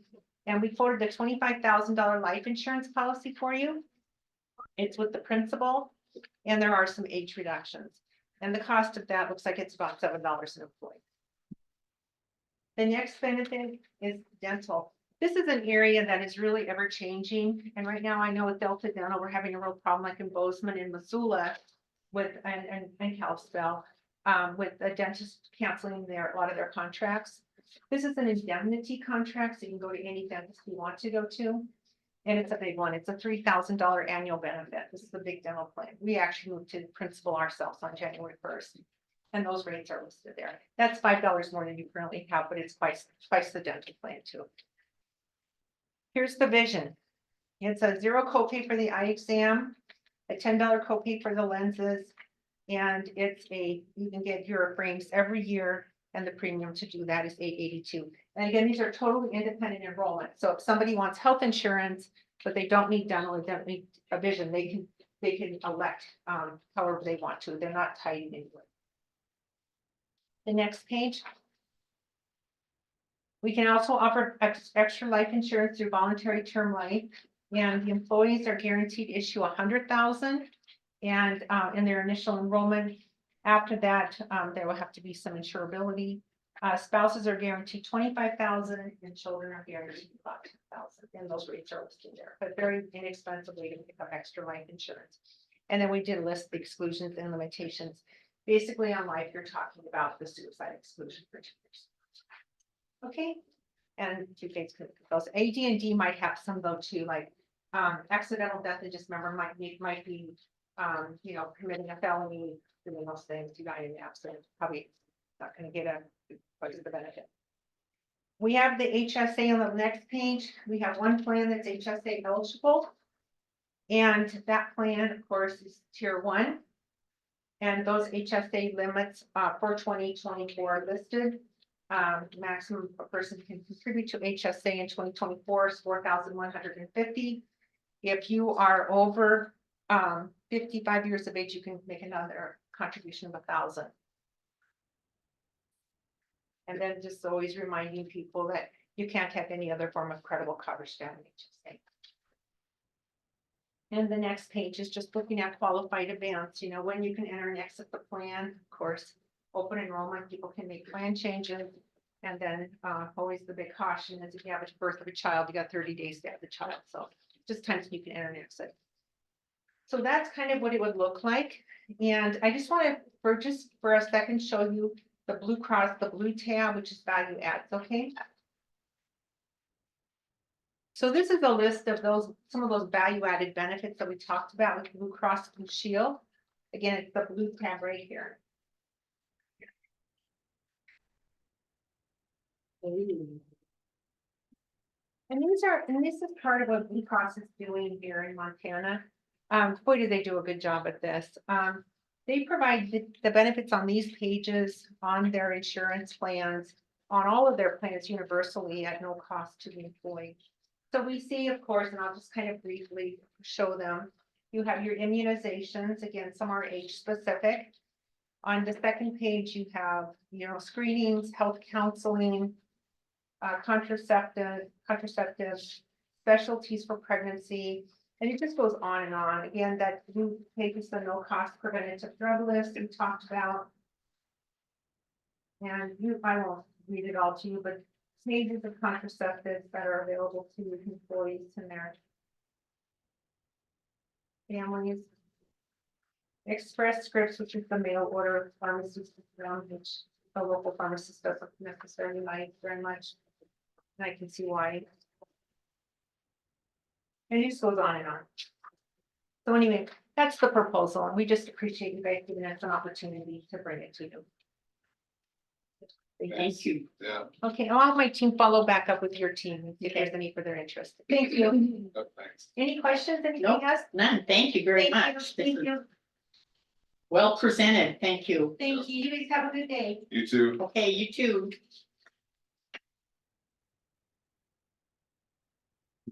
School up here use Blue Cross, or who do they use? I'm with Montana Unified School Trust, Oh, Blue okay. Cross, and I actually do the Anaconda Public Schools too, so, Okay. yeah. Thank you very much. Thank you.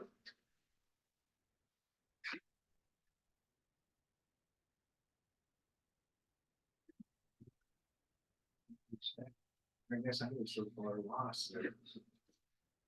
So there's some things cheaper than Mako, but again, you talked about your potentially. Yeah. How was it Gone cheaper? up. Didn't they come in once before? Yeah, and she was the one that got upset with me, because I was going through, I was here looking on the day, and I remember I got to going through instead, you need. Oh, you got one. So it's, some of the Blue Cross is cheaper, but doesn't mean it's, what you guys wanna go with. Cause I guess I'm not. Well, they presented this to us. We haven't gotten our quote yet from Blue Cross this year, or from Mako, Mako yeah. Healthcare Trust, but Mako Healthcare Trust had One of the- every one of the things. Yeah. One of the things, the vision you get through. Mako's vision a lot side, better, yeah. 300 for. How much is it? I was gonna buy new glasses yesterday and I was like, what is our vision credit? It's like, I think it's like 85 for the test, and then I think For when? 300 or 350 Is for it? the. Oh, that's a ton. Yeah. Do you use yours online? No. But, like to I wanted to use mine online and I couldn't figure it out. I wasn't smart enough. I need to call Pam.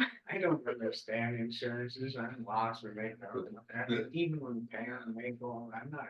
Pam will be here next. what we I just, what we talked about those in the past, they went to it and then it really, first year was cheaper than the second year was just like when. doesn't this guy start something over by Livingston or something, they got a whole new group that's gonna start over there, and then never did hear no more, Oh, wasn't that them? these guys are from Belgrade, But I mean, they had, yeah, they took, there's some of the counties went with them, and then all of a sudden, there was Yeah. the guys that worked for them, so. There was something. Oh, I don't know. Yeah, remember that lane? It was something to do with,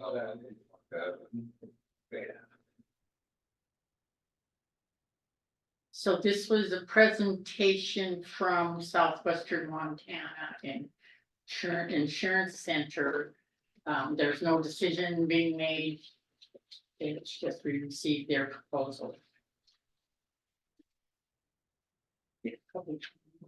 one thing too is, I use like the 70-30 plan. That's for my. They didn't. Yeah, I don't have enough options. Well, mine's I'm not even sure I get through that what mine is. But it just seems it's hard to change when you're finally just figuring out what you have. What you guys You know, cap for payment per employee last year? Was 13. It's 1269. So the county covers 1269, so there's like on a, But on theirs, don't they have a bunch of little add-ons? Like there's $8 or something, and there's 9 something, and I was trying to keep up, and Well, this page right here gives all. So This is your rate to last year. is the prescriptions I think. 1,500 deductible? I don't think so, is it? I just have that card. Yeah. The other day, they paid like 60% of it. I got my medicine, I had to pay the other, but I mean. When you hit a point though, they are free. Yeah. Yeah. Cause when you hit your deductible, yeah, it is a lot. Pay your max out of pocket. Yeah. First time I ever had to pay before I didn't, no, that card, I never had it, finally I got it. So. I So had are you on the high deductible? Even on the 70/30 Do though, you there's ever a lot use your for debit free. card? That's the one I'm talking. That's the about, one. Yeah. And you used it and it paid for it. Yeah. Yeah. Now. The debit card did? Yeah. Well, I think that's, you guys, that's an awesome thing. I think I it don't is. think, yeah, I just. And another thing about Mako too is, have any issues, just call up Pam and she's taking That's care of what we went through Is before the- that. Allegiance sometimes denies stuff, but then you have Pam help you and it gets taken care of. No, I think they got a damn good setup. It's just kind of hard to. I know this is a proposal. So here's with the letter that we got, this morning. Is they're wanting a 3-year contract instead of the 1-year contract. Are they gonna keep it if they set this contract in at 3 years, if it, what they quote us? That's when they bring their proposal in, we'll ask them. They're gonna stay at that, or you can see on their book there, they said that this price may do it a quarter, we might go up right there. Yeah. I did read that. That wouldn't be right of them to say you have to lock into a 3-year with us and Yeah. we're not gonna like at least set it some way, you know. It might not be a cap at the first year, but it's gotta somehow be a cap. Yeah. And then increase down. We've had such good luck with Michael Healthcare Trust. Yeah. They have That's been about such an excellent insurance. Yeah, the They're the easy, dental and vision is excellent. they're easy to get hold of, like, back, going to, yeah, they would. Be. Yeah. Yeah, you have any problems, Pam gets one. I mean, that was a good presentation, but it just went so bad, I got lost there. That's a lot of money for that presentation. Anyway.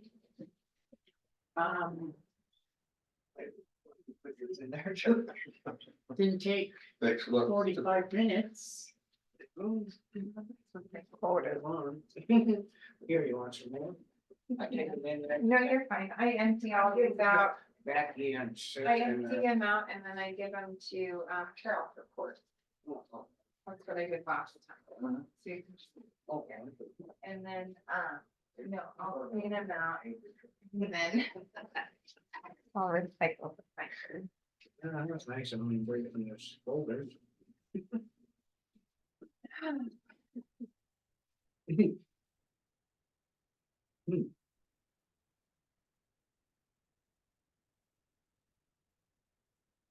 We'll take a short recess till 12:15 for our next agenda item.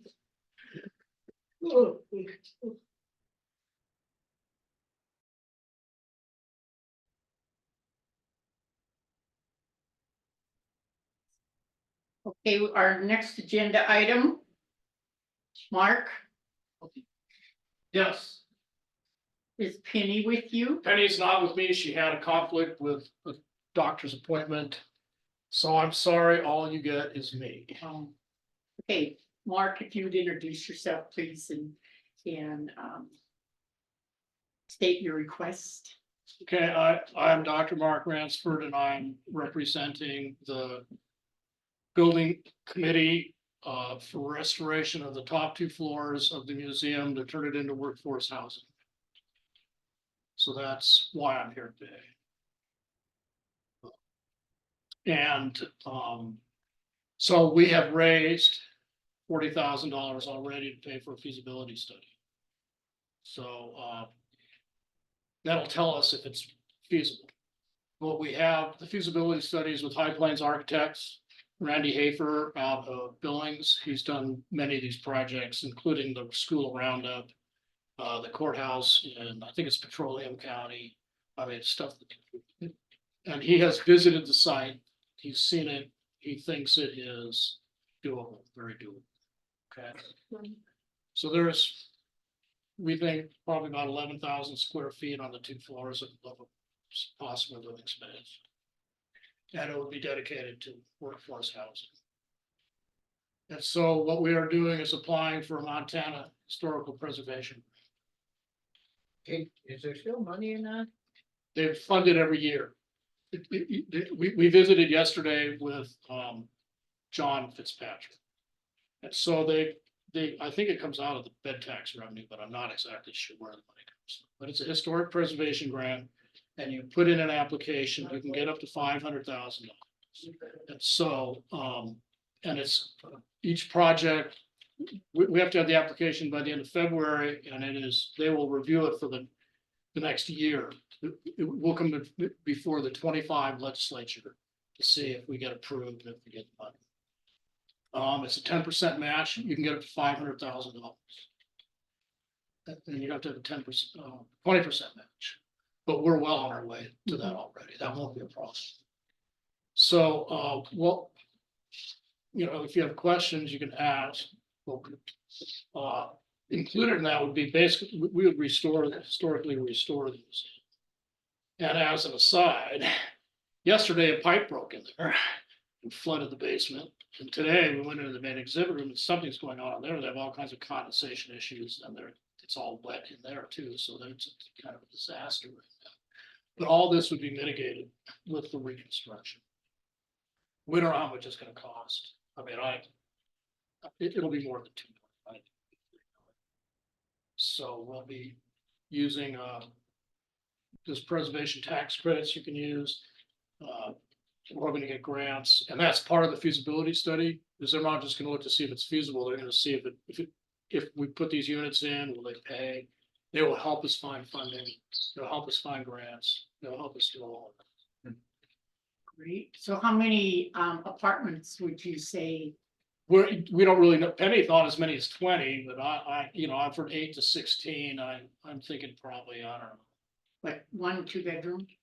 Yeah, studios, there'll be studios. There's actually, on the street side, on the east side, there's like 3 suites per floor, 2 or 3 bedroom suites that are there already. So that's what we want to do. We want to take an old building and fix it up. And then the museum would have income. They would, they would have income from property rentals. Would they still have the meeting place in there? Yeah, it's only top 2 floors. Yeah, this would be just upstairs. It's only top 2 floors we're talking about, although we're gonna refurbish the whole thing. So you wouldn't have to do an elevator, would you? We don't have to. You don't have to. We don't have to. Hey, no, there was no upstairs. Yeah, there's 2, yeah. You can see it. I guess I never It used to be a hotel. did. It It's did. Courtney Hotel. Yeah.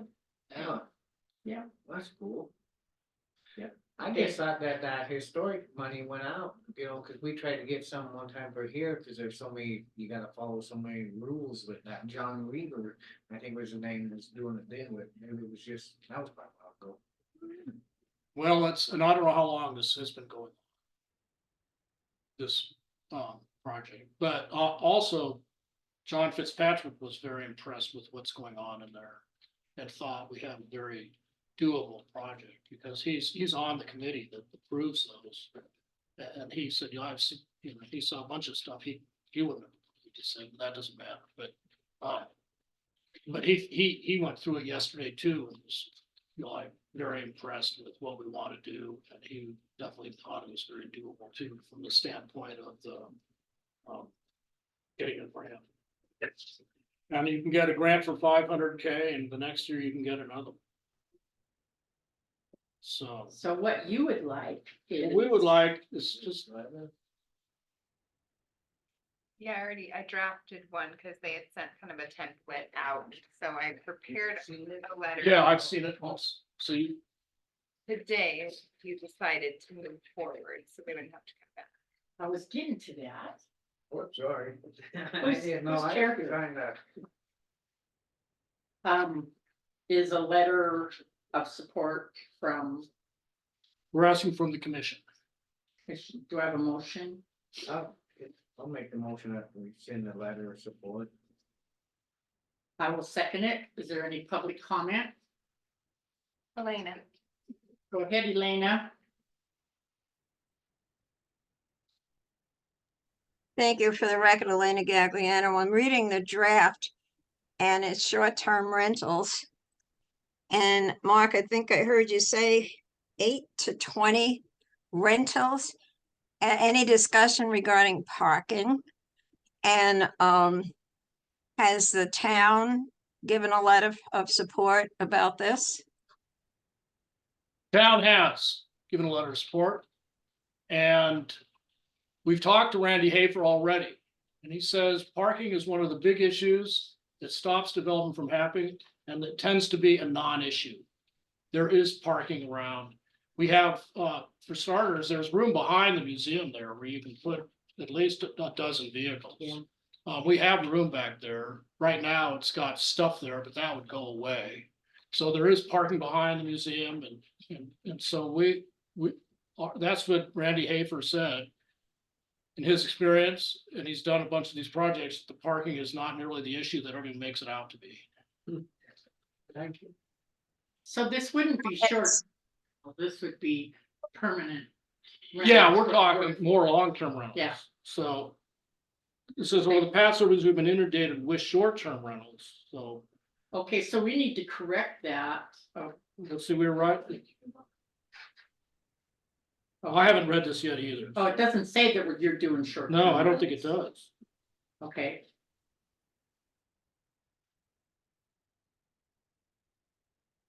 Okay.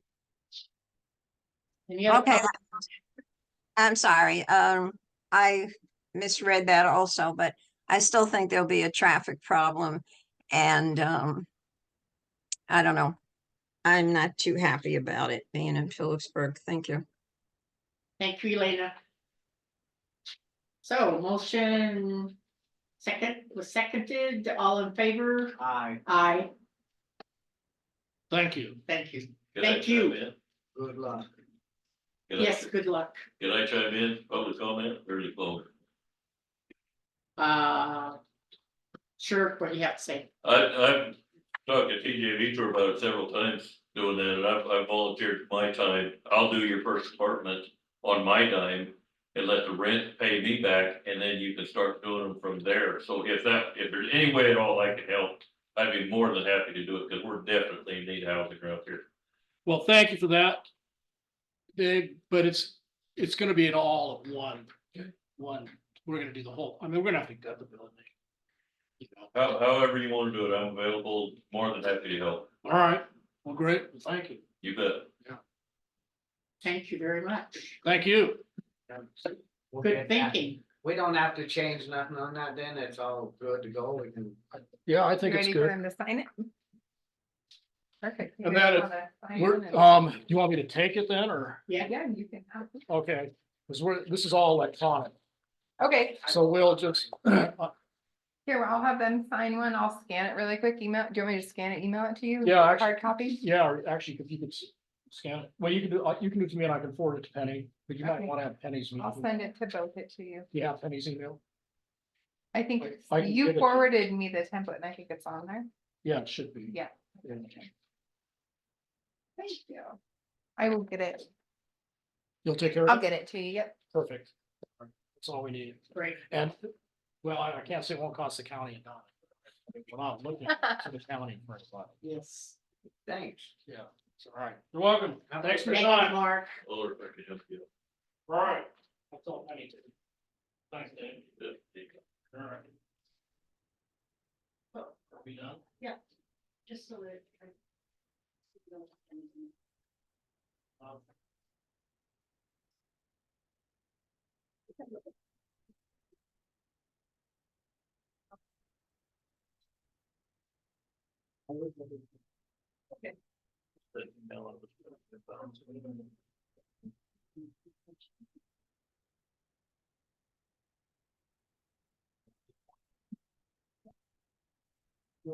Okay, great. Thank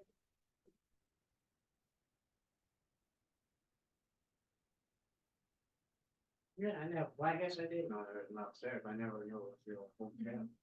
That's cool. There's a There's that pretty- bar in it too. There was a pretty cool upstairs in, there's a bar upstairs and Yeah. stuff still. Bar downstairs. Downstairs. Yeah. Huh. Yeah, it's pretty neat old building. It's got it, but it wouldn't take much to turn that back Yeah. into park. And they so. did work hard too. Got the top part just in case. Oh, well, Yeah, that's cool. yeah.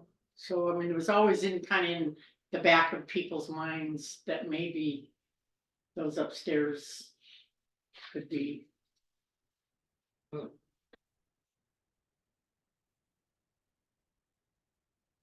So we need to get out of here. That was good. See you later. Thanks, David. You bet.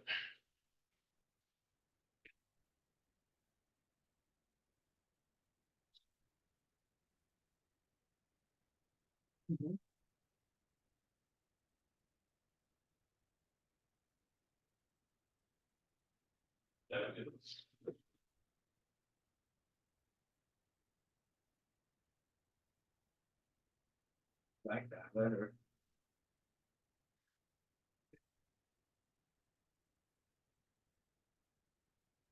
You're out taking. Yeah, the letter before. I think that was it. Oh, no, I didn't see that one.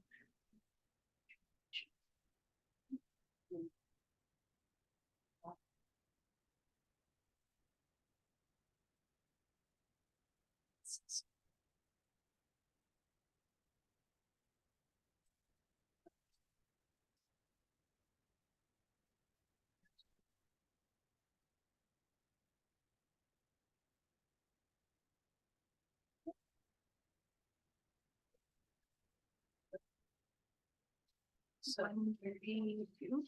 I didn't even know you guys were going this afternoon. I didn't even know you guys were still here. Oh, my- You surprised her? I don't know what I'm doing. So anyway.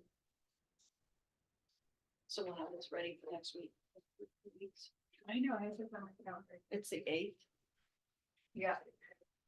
Did you get? Okay, so our next agenda item at 12:30 is the work session. We draft a response to the United States Forest Service District Ranger Cameron Razor.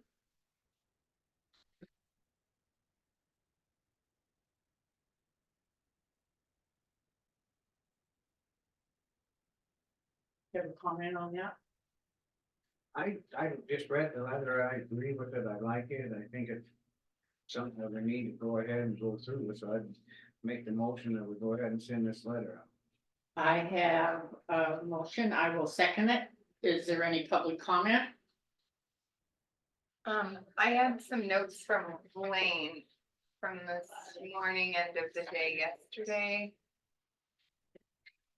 He I suggested, can't hear you, Billy. sorry, he suggested, it says, I would let Forest Service know how long the maintenance will end by the county. Will snow plowing continue, or when will that end? Where you state enable, I would add a sufficient time to enable the timeline given below. Well, I think we gotta, we gotta finish out this winter stuff, cause So how long is contract schedule A thing? it's kind of. I have it in there, in your guys' Okay, right, packets for me. every- Maintenance plan. This is effective through the spring of 2024, so I mean, in March it's spring. May 11th, if this was executed 2021, so I'd say in March or April right there. So, It's kind of hard telling up there due to the fact of the, how much snow or whatever they get. I think, So this letter definitely doesn't negate schedule. The schedule can be revised annually with the Forest Service. We do another road maintenance plan with them, wouldn't we? yeah, cause there's other stuff besides that road that Yeah. that we deal with. This one here is just that we don't have the money and it seems like we don't have the backing unless we go through flap, which is $500,000 or whatever, and it's just, we got so many of our own roads that we need to take care of, that's why we're just kind of sending this out.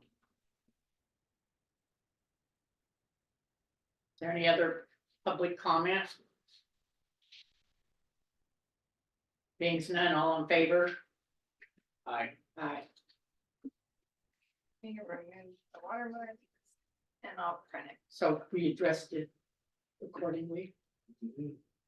Yeah, cause we're not quite, we say the spring, but when it comes to, it depends on how much snow now, we gotta finish, take care of this, and then that's it.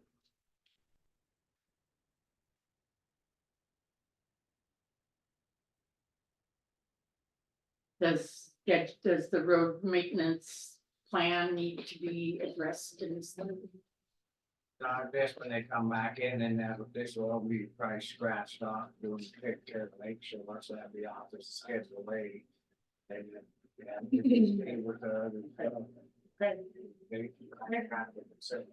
And pushing it back, and then we tried everything to try to figure out how we can come up. Just, yeah. Okay. All in favor? Aye. Aye.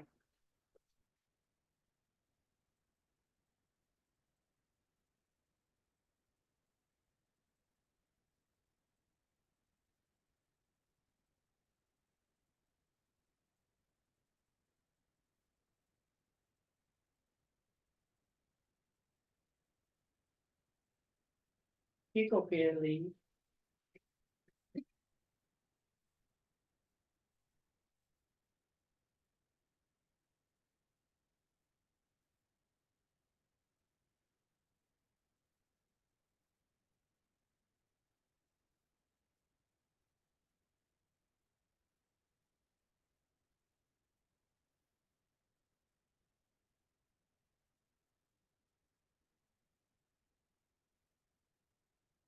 Did we get something from Kenny Kane, Billy?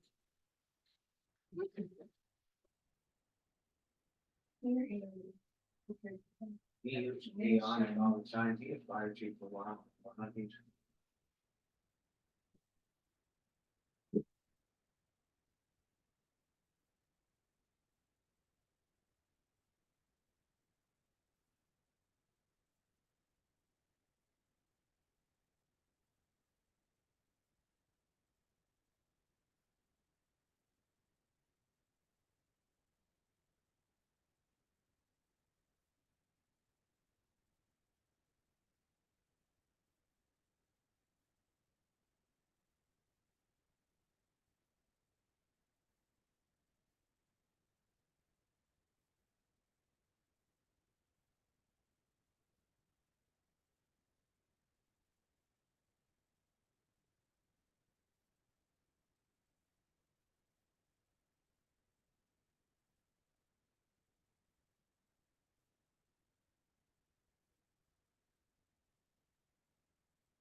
I think we can go ahead with this Valley Fire resignation of Richard Skaggs and the Valley Fire appointment of Kenny Kane. I make a motion that we go ahead and accept Kenny Kane's application for it. Do you want to accept the resignation of Richard Skaggs prior to in that motion? So here is Richard Skaggs' resignation to the Valley Fire District. Did you Change my receive? motion, I guess, on the resignation of Richard Skaggs, we'll go ahead and appoint Kenny Kane.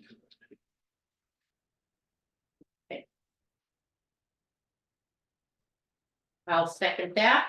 Any public comment? Seeing none, all in favor? Aye. Aye. Okay, we're gonna take a recess until 1 o'clock for our next agenda item.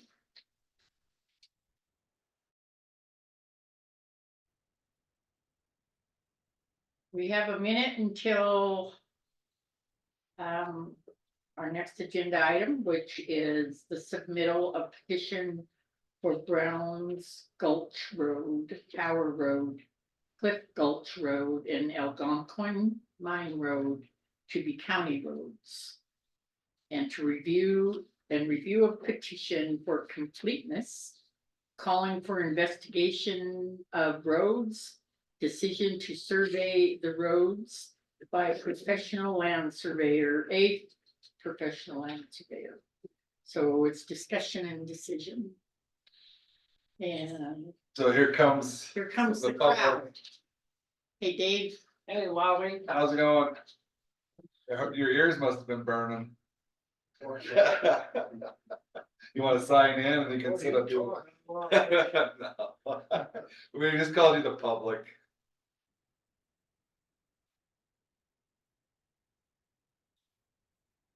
So is this going to be more than one motion, or is it going to be one motion including all three different?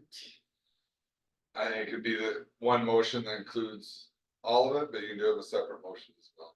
I just do the one motion, it sits down, just accept it all. I think it's just easy to go with that, you know. Yeah.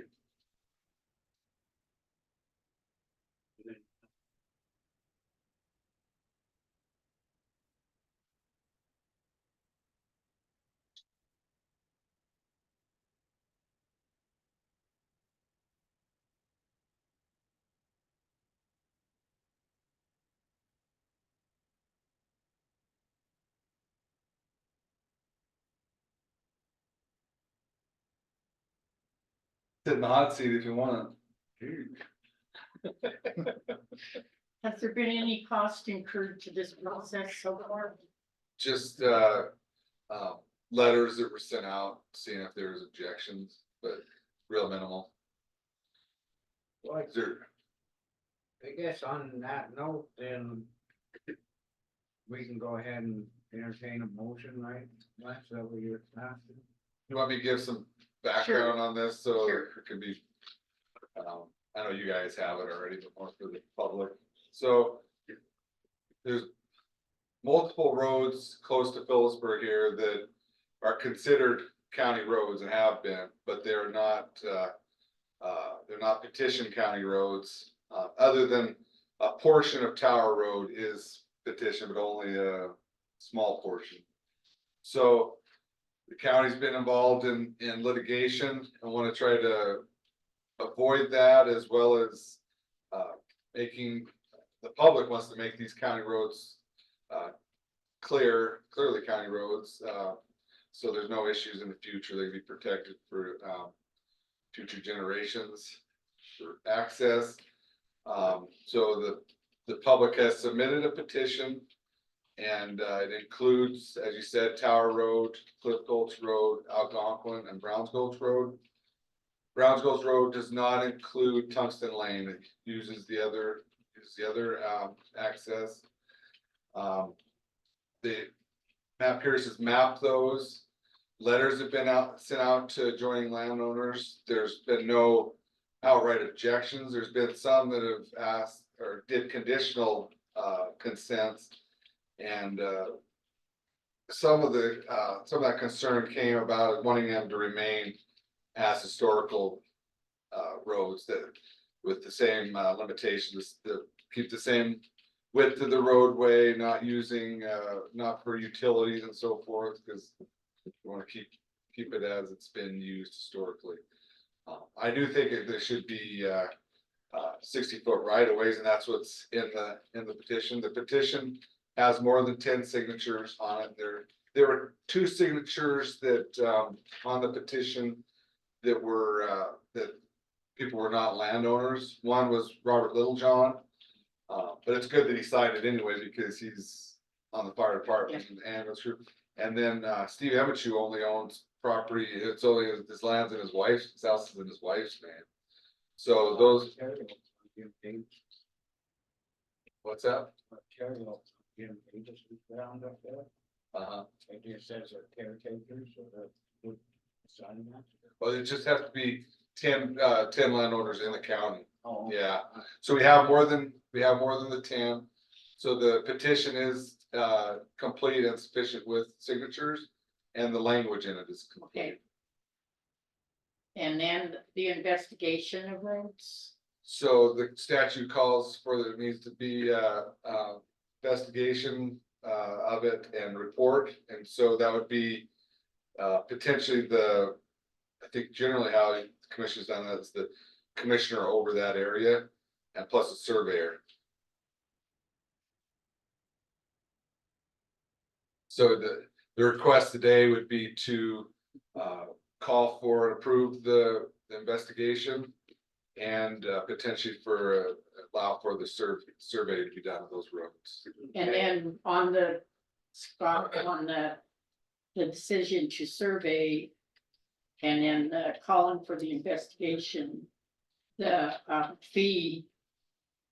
I guess, do we mention where we were going to take the fee from for the cost of this? You talked potentially about PILT, but then I encourage that to be on the agenda next week to do that. And then also the process is once that investigation report's done, then there's a public hearing, so the public will still have an opportunity to weigh in on it, a public hearing that's noticed in the paper 2 weeks. Okay, so I'll go ahead and make the motion on the petition for Brown, Gulf Tower, Cliff, Algonquin, Mine Road, County Road. And then to have it by a professional land surveyor and who have Barney Howell be the guy to do it. All right, so you accept the petition as complete. Agree to the investigation be done with Commissioner and Barney Howell, and then that it be surveyed. And the decision to have it surveyed, which. Yeah. Okay, all right, I will second that. Is there any public comment?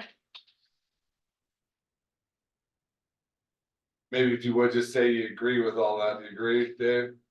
Dave? Yeah, I do. All right. Okay, we have a comment from Elena. Go ahead, Elena.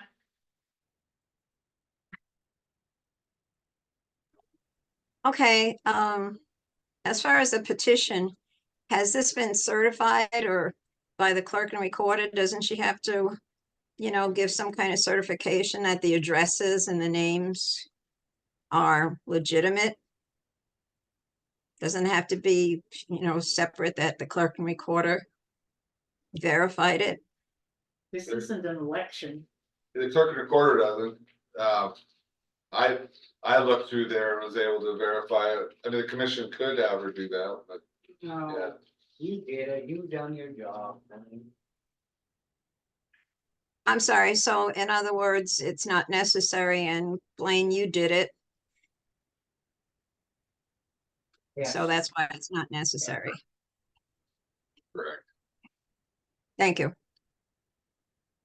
And in comment to that, I think what you're thinking about is if there's a petition that has anything to do with any kind of an election, yes, the clerk and recorder does receive that petition to make sure the language is correct after it's been looked at by the county attorney. And yes, the commission does decide, or the clerk and recorder make sure that these people are registered to vote.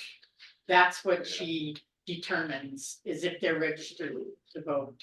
And I don't think anybody has to be registered to vote for this petition. Right, so No, I'm not thinking about the elections. I'm thinking about if these people are living in the county to put their name on this petition. It says landowners. yeah, freeholders, Are they landowners? Wow, yes, all but 2 are. and we have enough on there.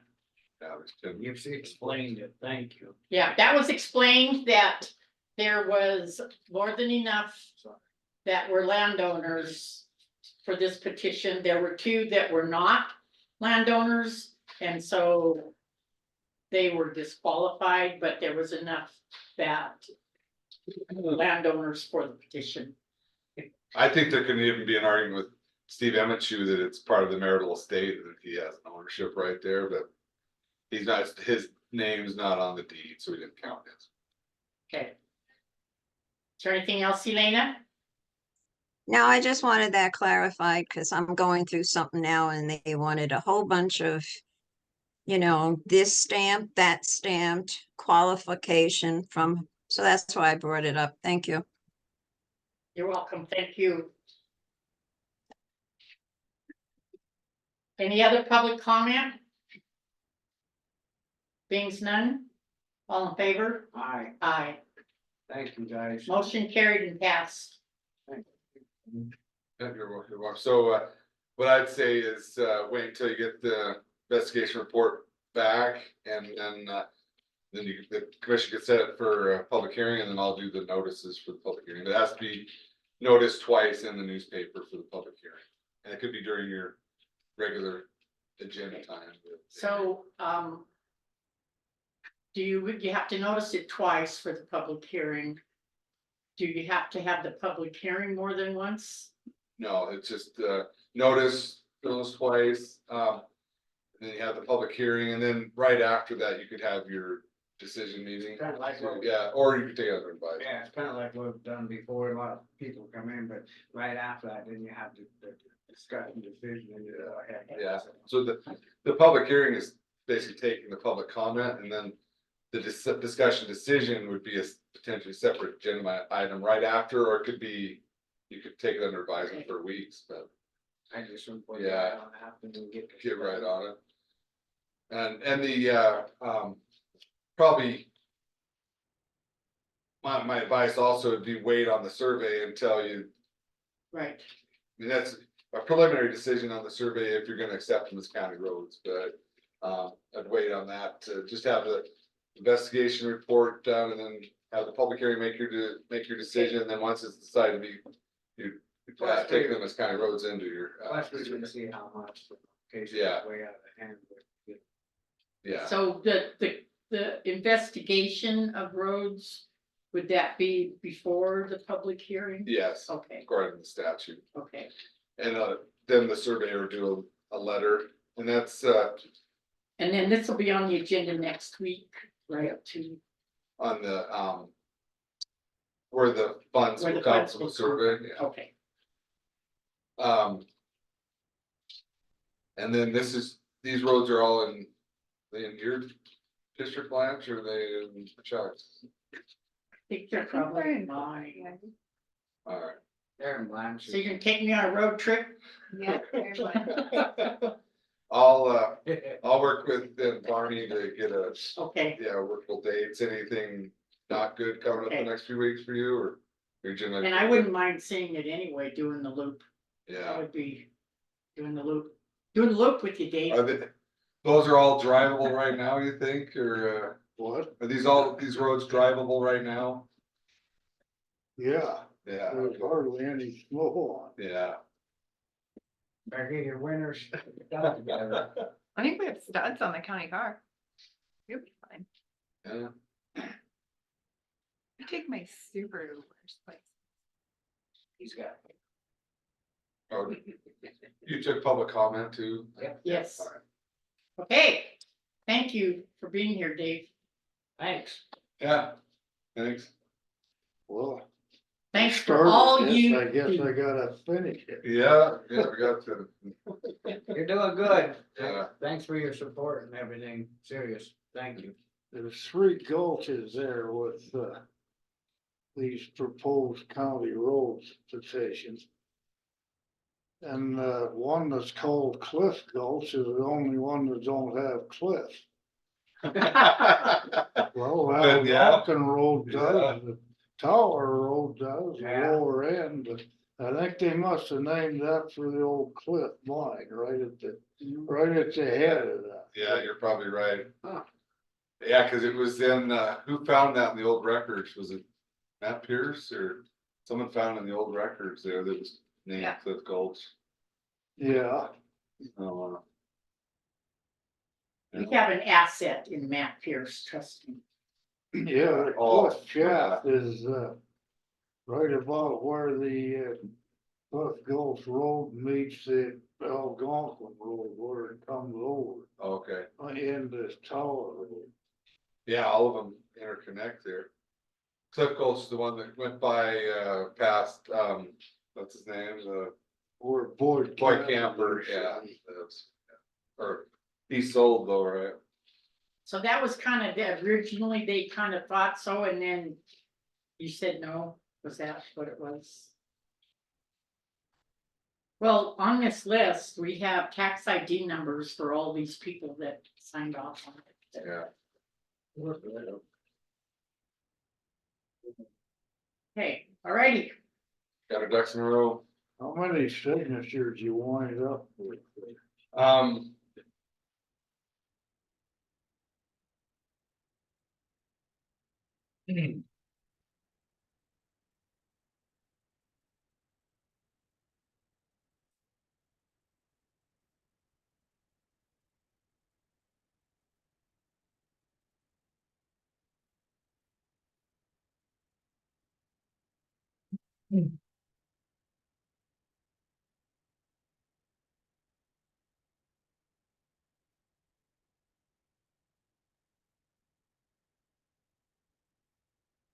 It's like 22 and then 2 didn't count, so 20.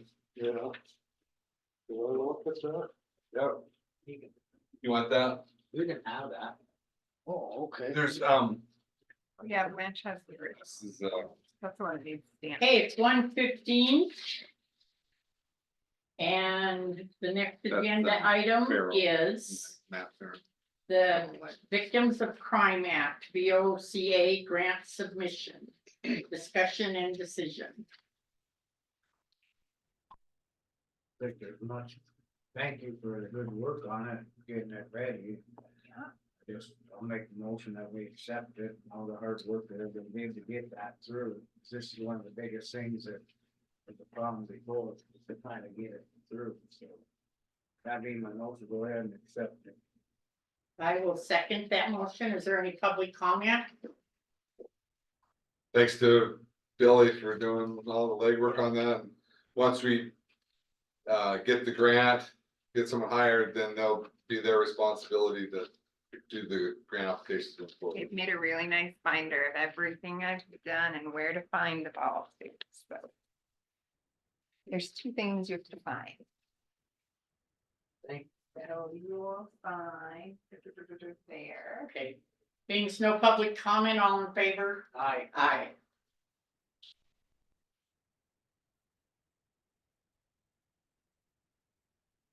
I'm really serious. Yeah, that's a ton. Yeah.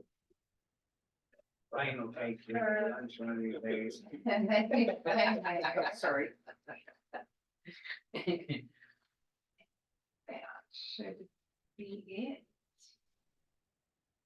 It would be the final quick link check on the checklist and get these scanned in and. Okay. Cool, good job. Right. That's a Thank you. side note. I don't know if you saw the email, but Oh, yeah.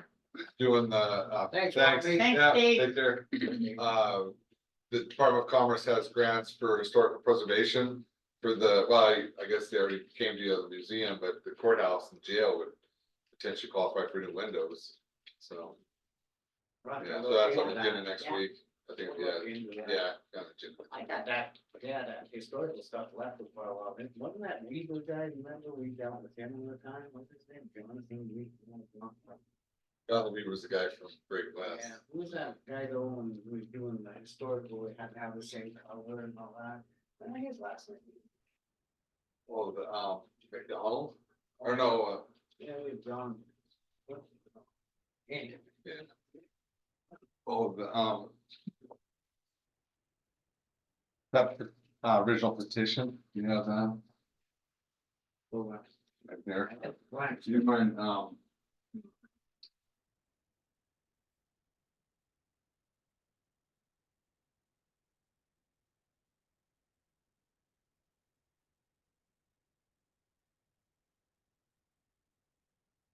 Finding it on that page. Oh, yeah, On this page. of the original.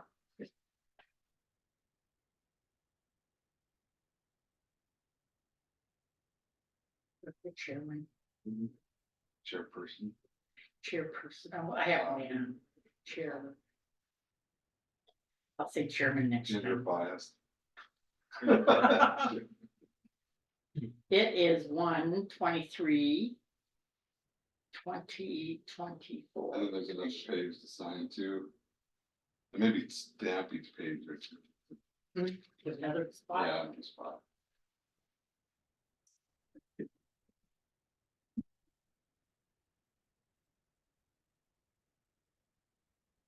No.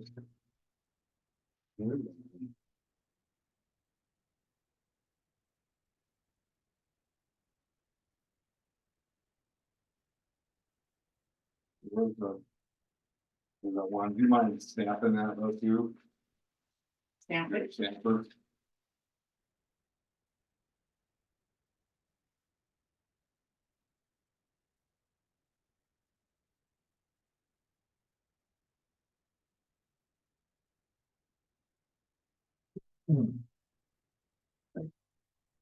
You can have this bill of guards and take a copy of it. Yeah, I like that you're gonna take a copy of it.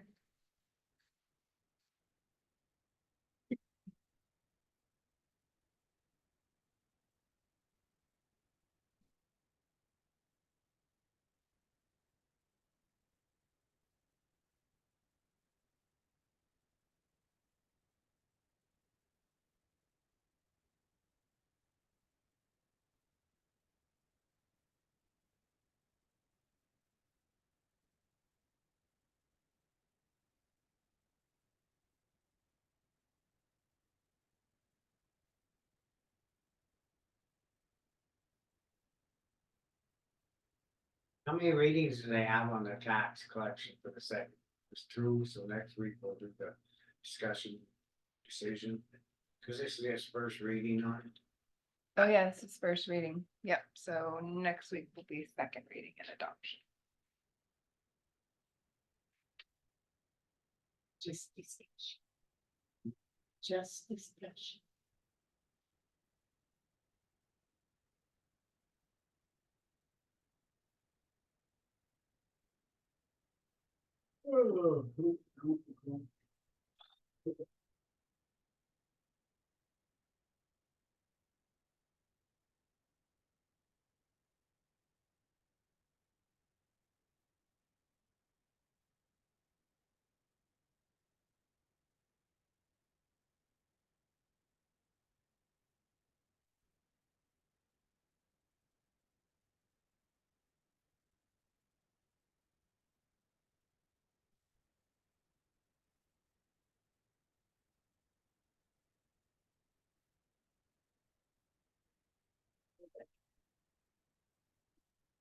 I've come to me, it just really needs, This needs a vacuum. You look over here where Chucky sits. know. He's in a big, It's probably because when my son comes in the morning, he's at there. Thank you. Right, they just stamped it on the. Perfect. so my granddaughter Regan's team is going for the AFC championship, Or, the Chiefs. oh, yes. They're playing the Ravens. Ravens playing good, that's gonna be a good game, Yeah. Anything could happen there. yeah. And well, it's. I hope the- Detroit. Yeah, they're Detroit. Yeah, they haven't had it for a long time. 50s. Yeah. Be kind of cool to see. Have Detroit. you watched the Ravens game? Maybe the Dolphins, I'm a Dolphins fan, they spank the ball. The advantage there is it's at Baltimore, so And having home the field, quarterback, he can run. yeah, that Jackson. It's gonna be a good game, yeah, it's one for the ages. I think that Baltimore has a little better defense. If they win, if the Ravens win, it'll be his first time to go to the Super Well, really? For Jackson? Bowl. Yeah, Yeah. Oh, I thought he'd been before, but. that's what it said. I read it. All right, you're right, all right, I agree with it. And then it'll be, if the Chiefs win, it'll be Mahomes' fourth. I'm actually going for San Francisco because Fred Warner, big Fred fan, played at BYU. For the Lions. Oliver, oh, where are you going? I don't know. I didn't even know it was the football season. Oh, yeah. My daughter and Reagan used to watch the Chiefs. all the time. They Oh. get into their Chiefs stuff and wrap in their Chiefs blanket. They're good, yeah, they're tough out, so. And who was it? Joe Montana? Yeah. He was a, Yeah, he went from, well, he played most of his career for San Francisco, but then he ended up went to, gee, I gotta watch him play a preseason game when they played the Patriots. well, he He did. played a quarter of that game, yeah, it was awesome. They had Or a this. half, or the first two It quarters. must be maybe a Super Bowl game, they had this big life-size thing of Joe Montana and down at the club bar. And Keith gave it to Brenda after the game. Oh, cool. You see that commercial with him where he has all the 5 Super Bowl rings on his fingers? Yeah, she had that in her room and you'd walk in there and It was big. Still have it, or did it get? No. I don't know what she did with it. He also, someone gave her the, that pink bunny. The battery one, Energizer. she had the huge Energizer. pink bunny, yeah. Did it move or just? Hmm? Did it move or just? I can't remember, I think it was just, it was a big stuffed animal, huge. Big stuffed. What's he called, the, Energizer. yeah, Energizer bunny. Goes, goes. That was the era too where they had all these posters of They're good, but yeah, Or just just don't last through. Car big, batteries huge don't last. posters that she had for old. I was like that one of bagging out the cars all flows up back. Yeah. Well, I had my excursion plugged in, it never did start in the cold because the engineer was, but then the battery just gradually went down and they're new. Should they be doing that in the cold? If it's not. It's just cause they don't put the acid in them like they used to, and then they swell and it takes the charge right out, then it be junk now on. You think? Oh yeah, I'd take it back in to sell the rose in there, it's brand new, you say. Yeah. I need to get I got placement for the. So why don't they do that in Cheap. So you have to replace them more often. Yeah. At $180. Yeah. Yeah. They give you the warranty, but it's only set up to last that long and then conk out. I just had to do my battery. I got the took 3-year mine. warranty. Yeah, that's I good. took 2 of mine back, they gave me brand new batteries. Where'd you take them? Like CarQuest, they paid good about stuff. But what if they test it and it's good, just still tell them it was bad in the cold? Yeah, they say, well, it's probably charged up now, they say you finally, got it running, that just to get the car, like, Yeah, wherever, and tell them they're this, they won't keep the charge. yeah, Cause they won't, once they swell and freeze it, yeah. then that thing will take your alternator out, cause it's trying to pull so much. So much power that it wears the alternator out and then you have to replace it all. It's really trying Then to your make. injectors go out after the alternator. Yeah, I need low voltage in some of these new cars. Did it have to be running for a long time with low voltage or what? No, just it'll never pick it up, the amps, it just Oh. gets hot. Some coil in my fuses. I bought a battery charger, I gotta put a charger. first there. Okay, our next agenda item is resolution 2024-6. A Granite County resolution collecting the second half of 2023 property taxes, first reading. Discussion. Gotta do it, it's one of the things we do. It's pretty self-explanatory. Yeah, the Next week we'll have discussion, decision, right? Montana counties went with what they thought was right and the Supreme Court felt otherwise. Yeah. So that, I don't agree with that ruling. That ruling was like based on the Department of Revenue has interpreted that rule for so long, so we're gonna continue to Yeah. allow that. That's not right, in my opinion, but oh, well, we. County's lost, and so I have to collect them, and if not, it won't be very. Much added on, it was, Just the talking idea about, of something. yeah, it's the idea. And I think the county, looking at it in hindsight, the county should have still done what you did, because it made the Supreme Court rule on a good decision first.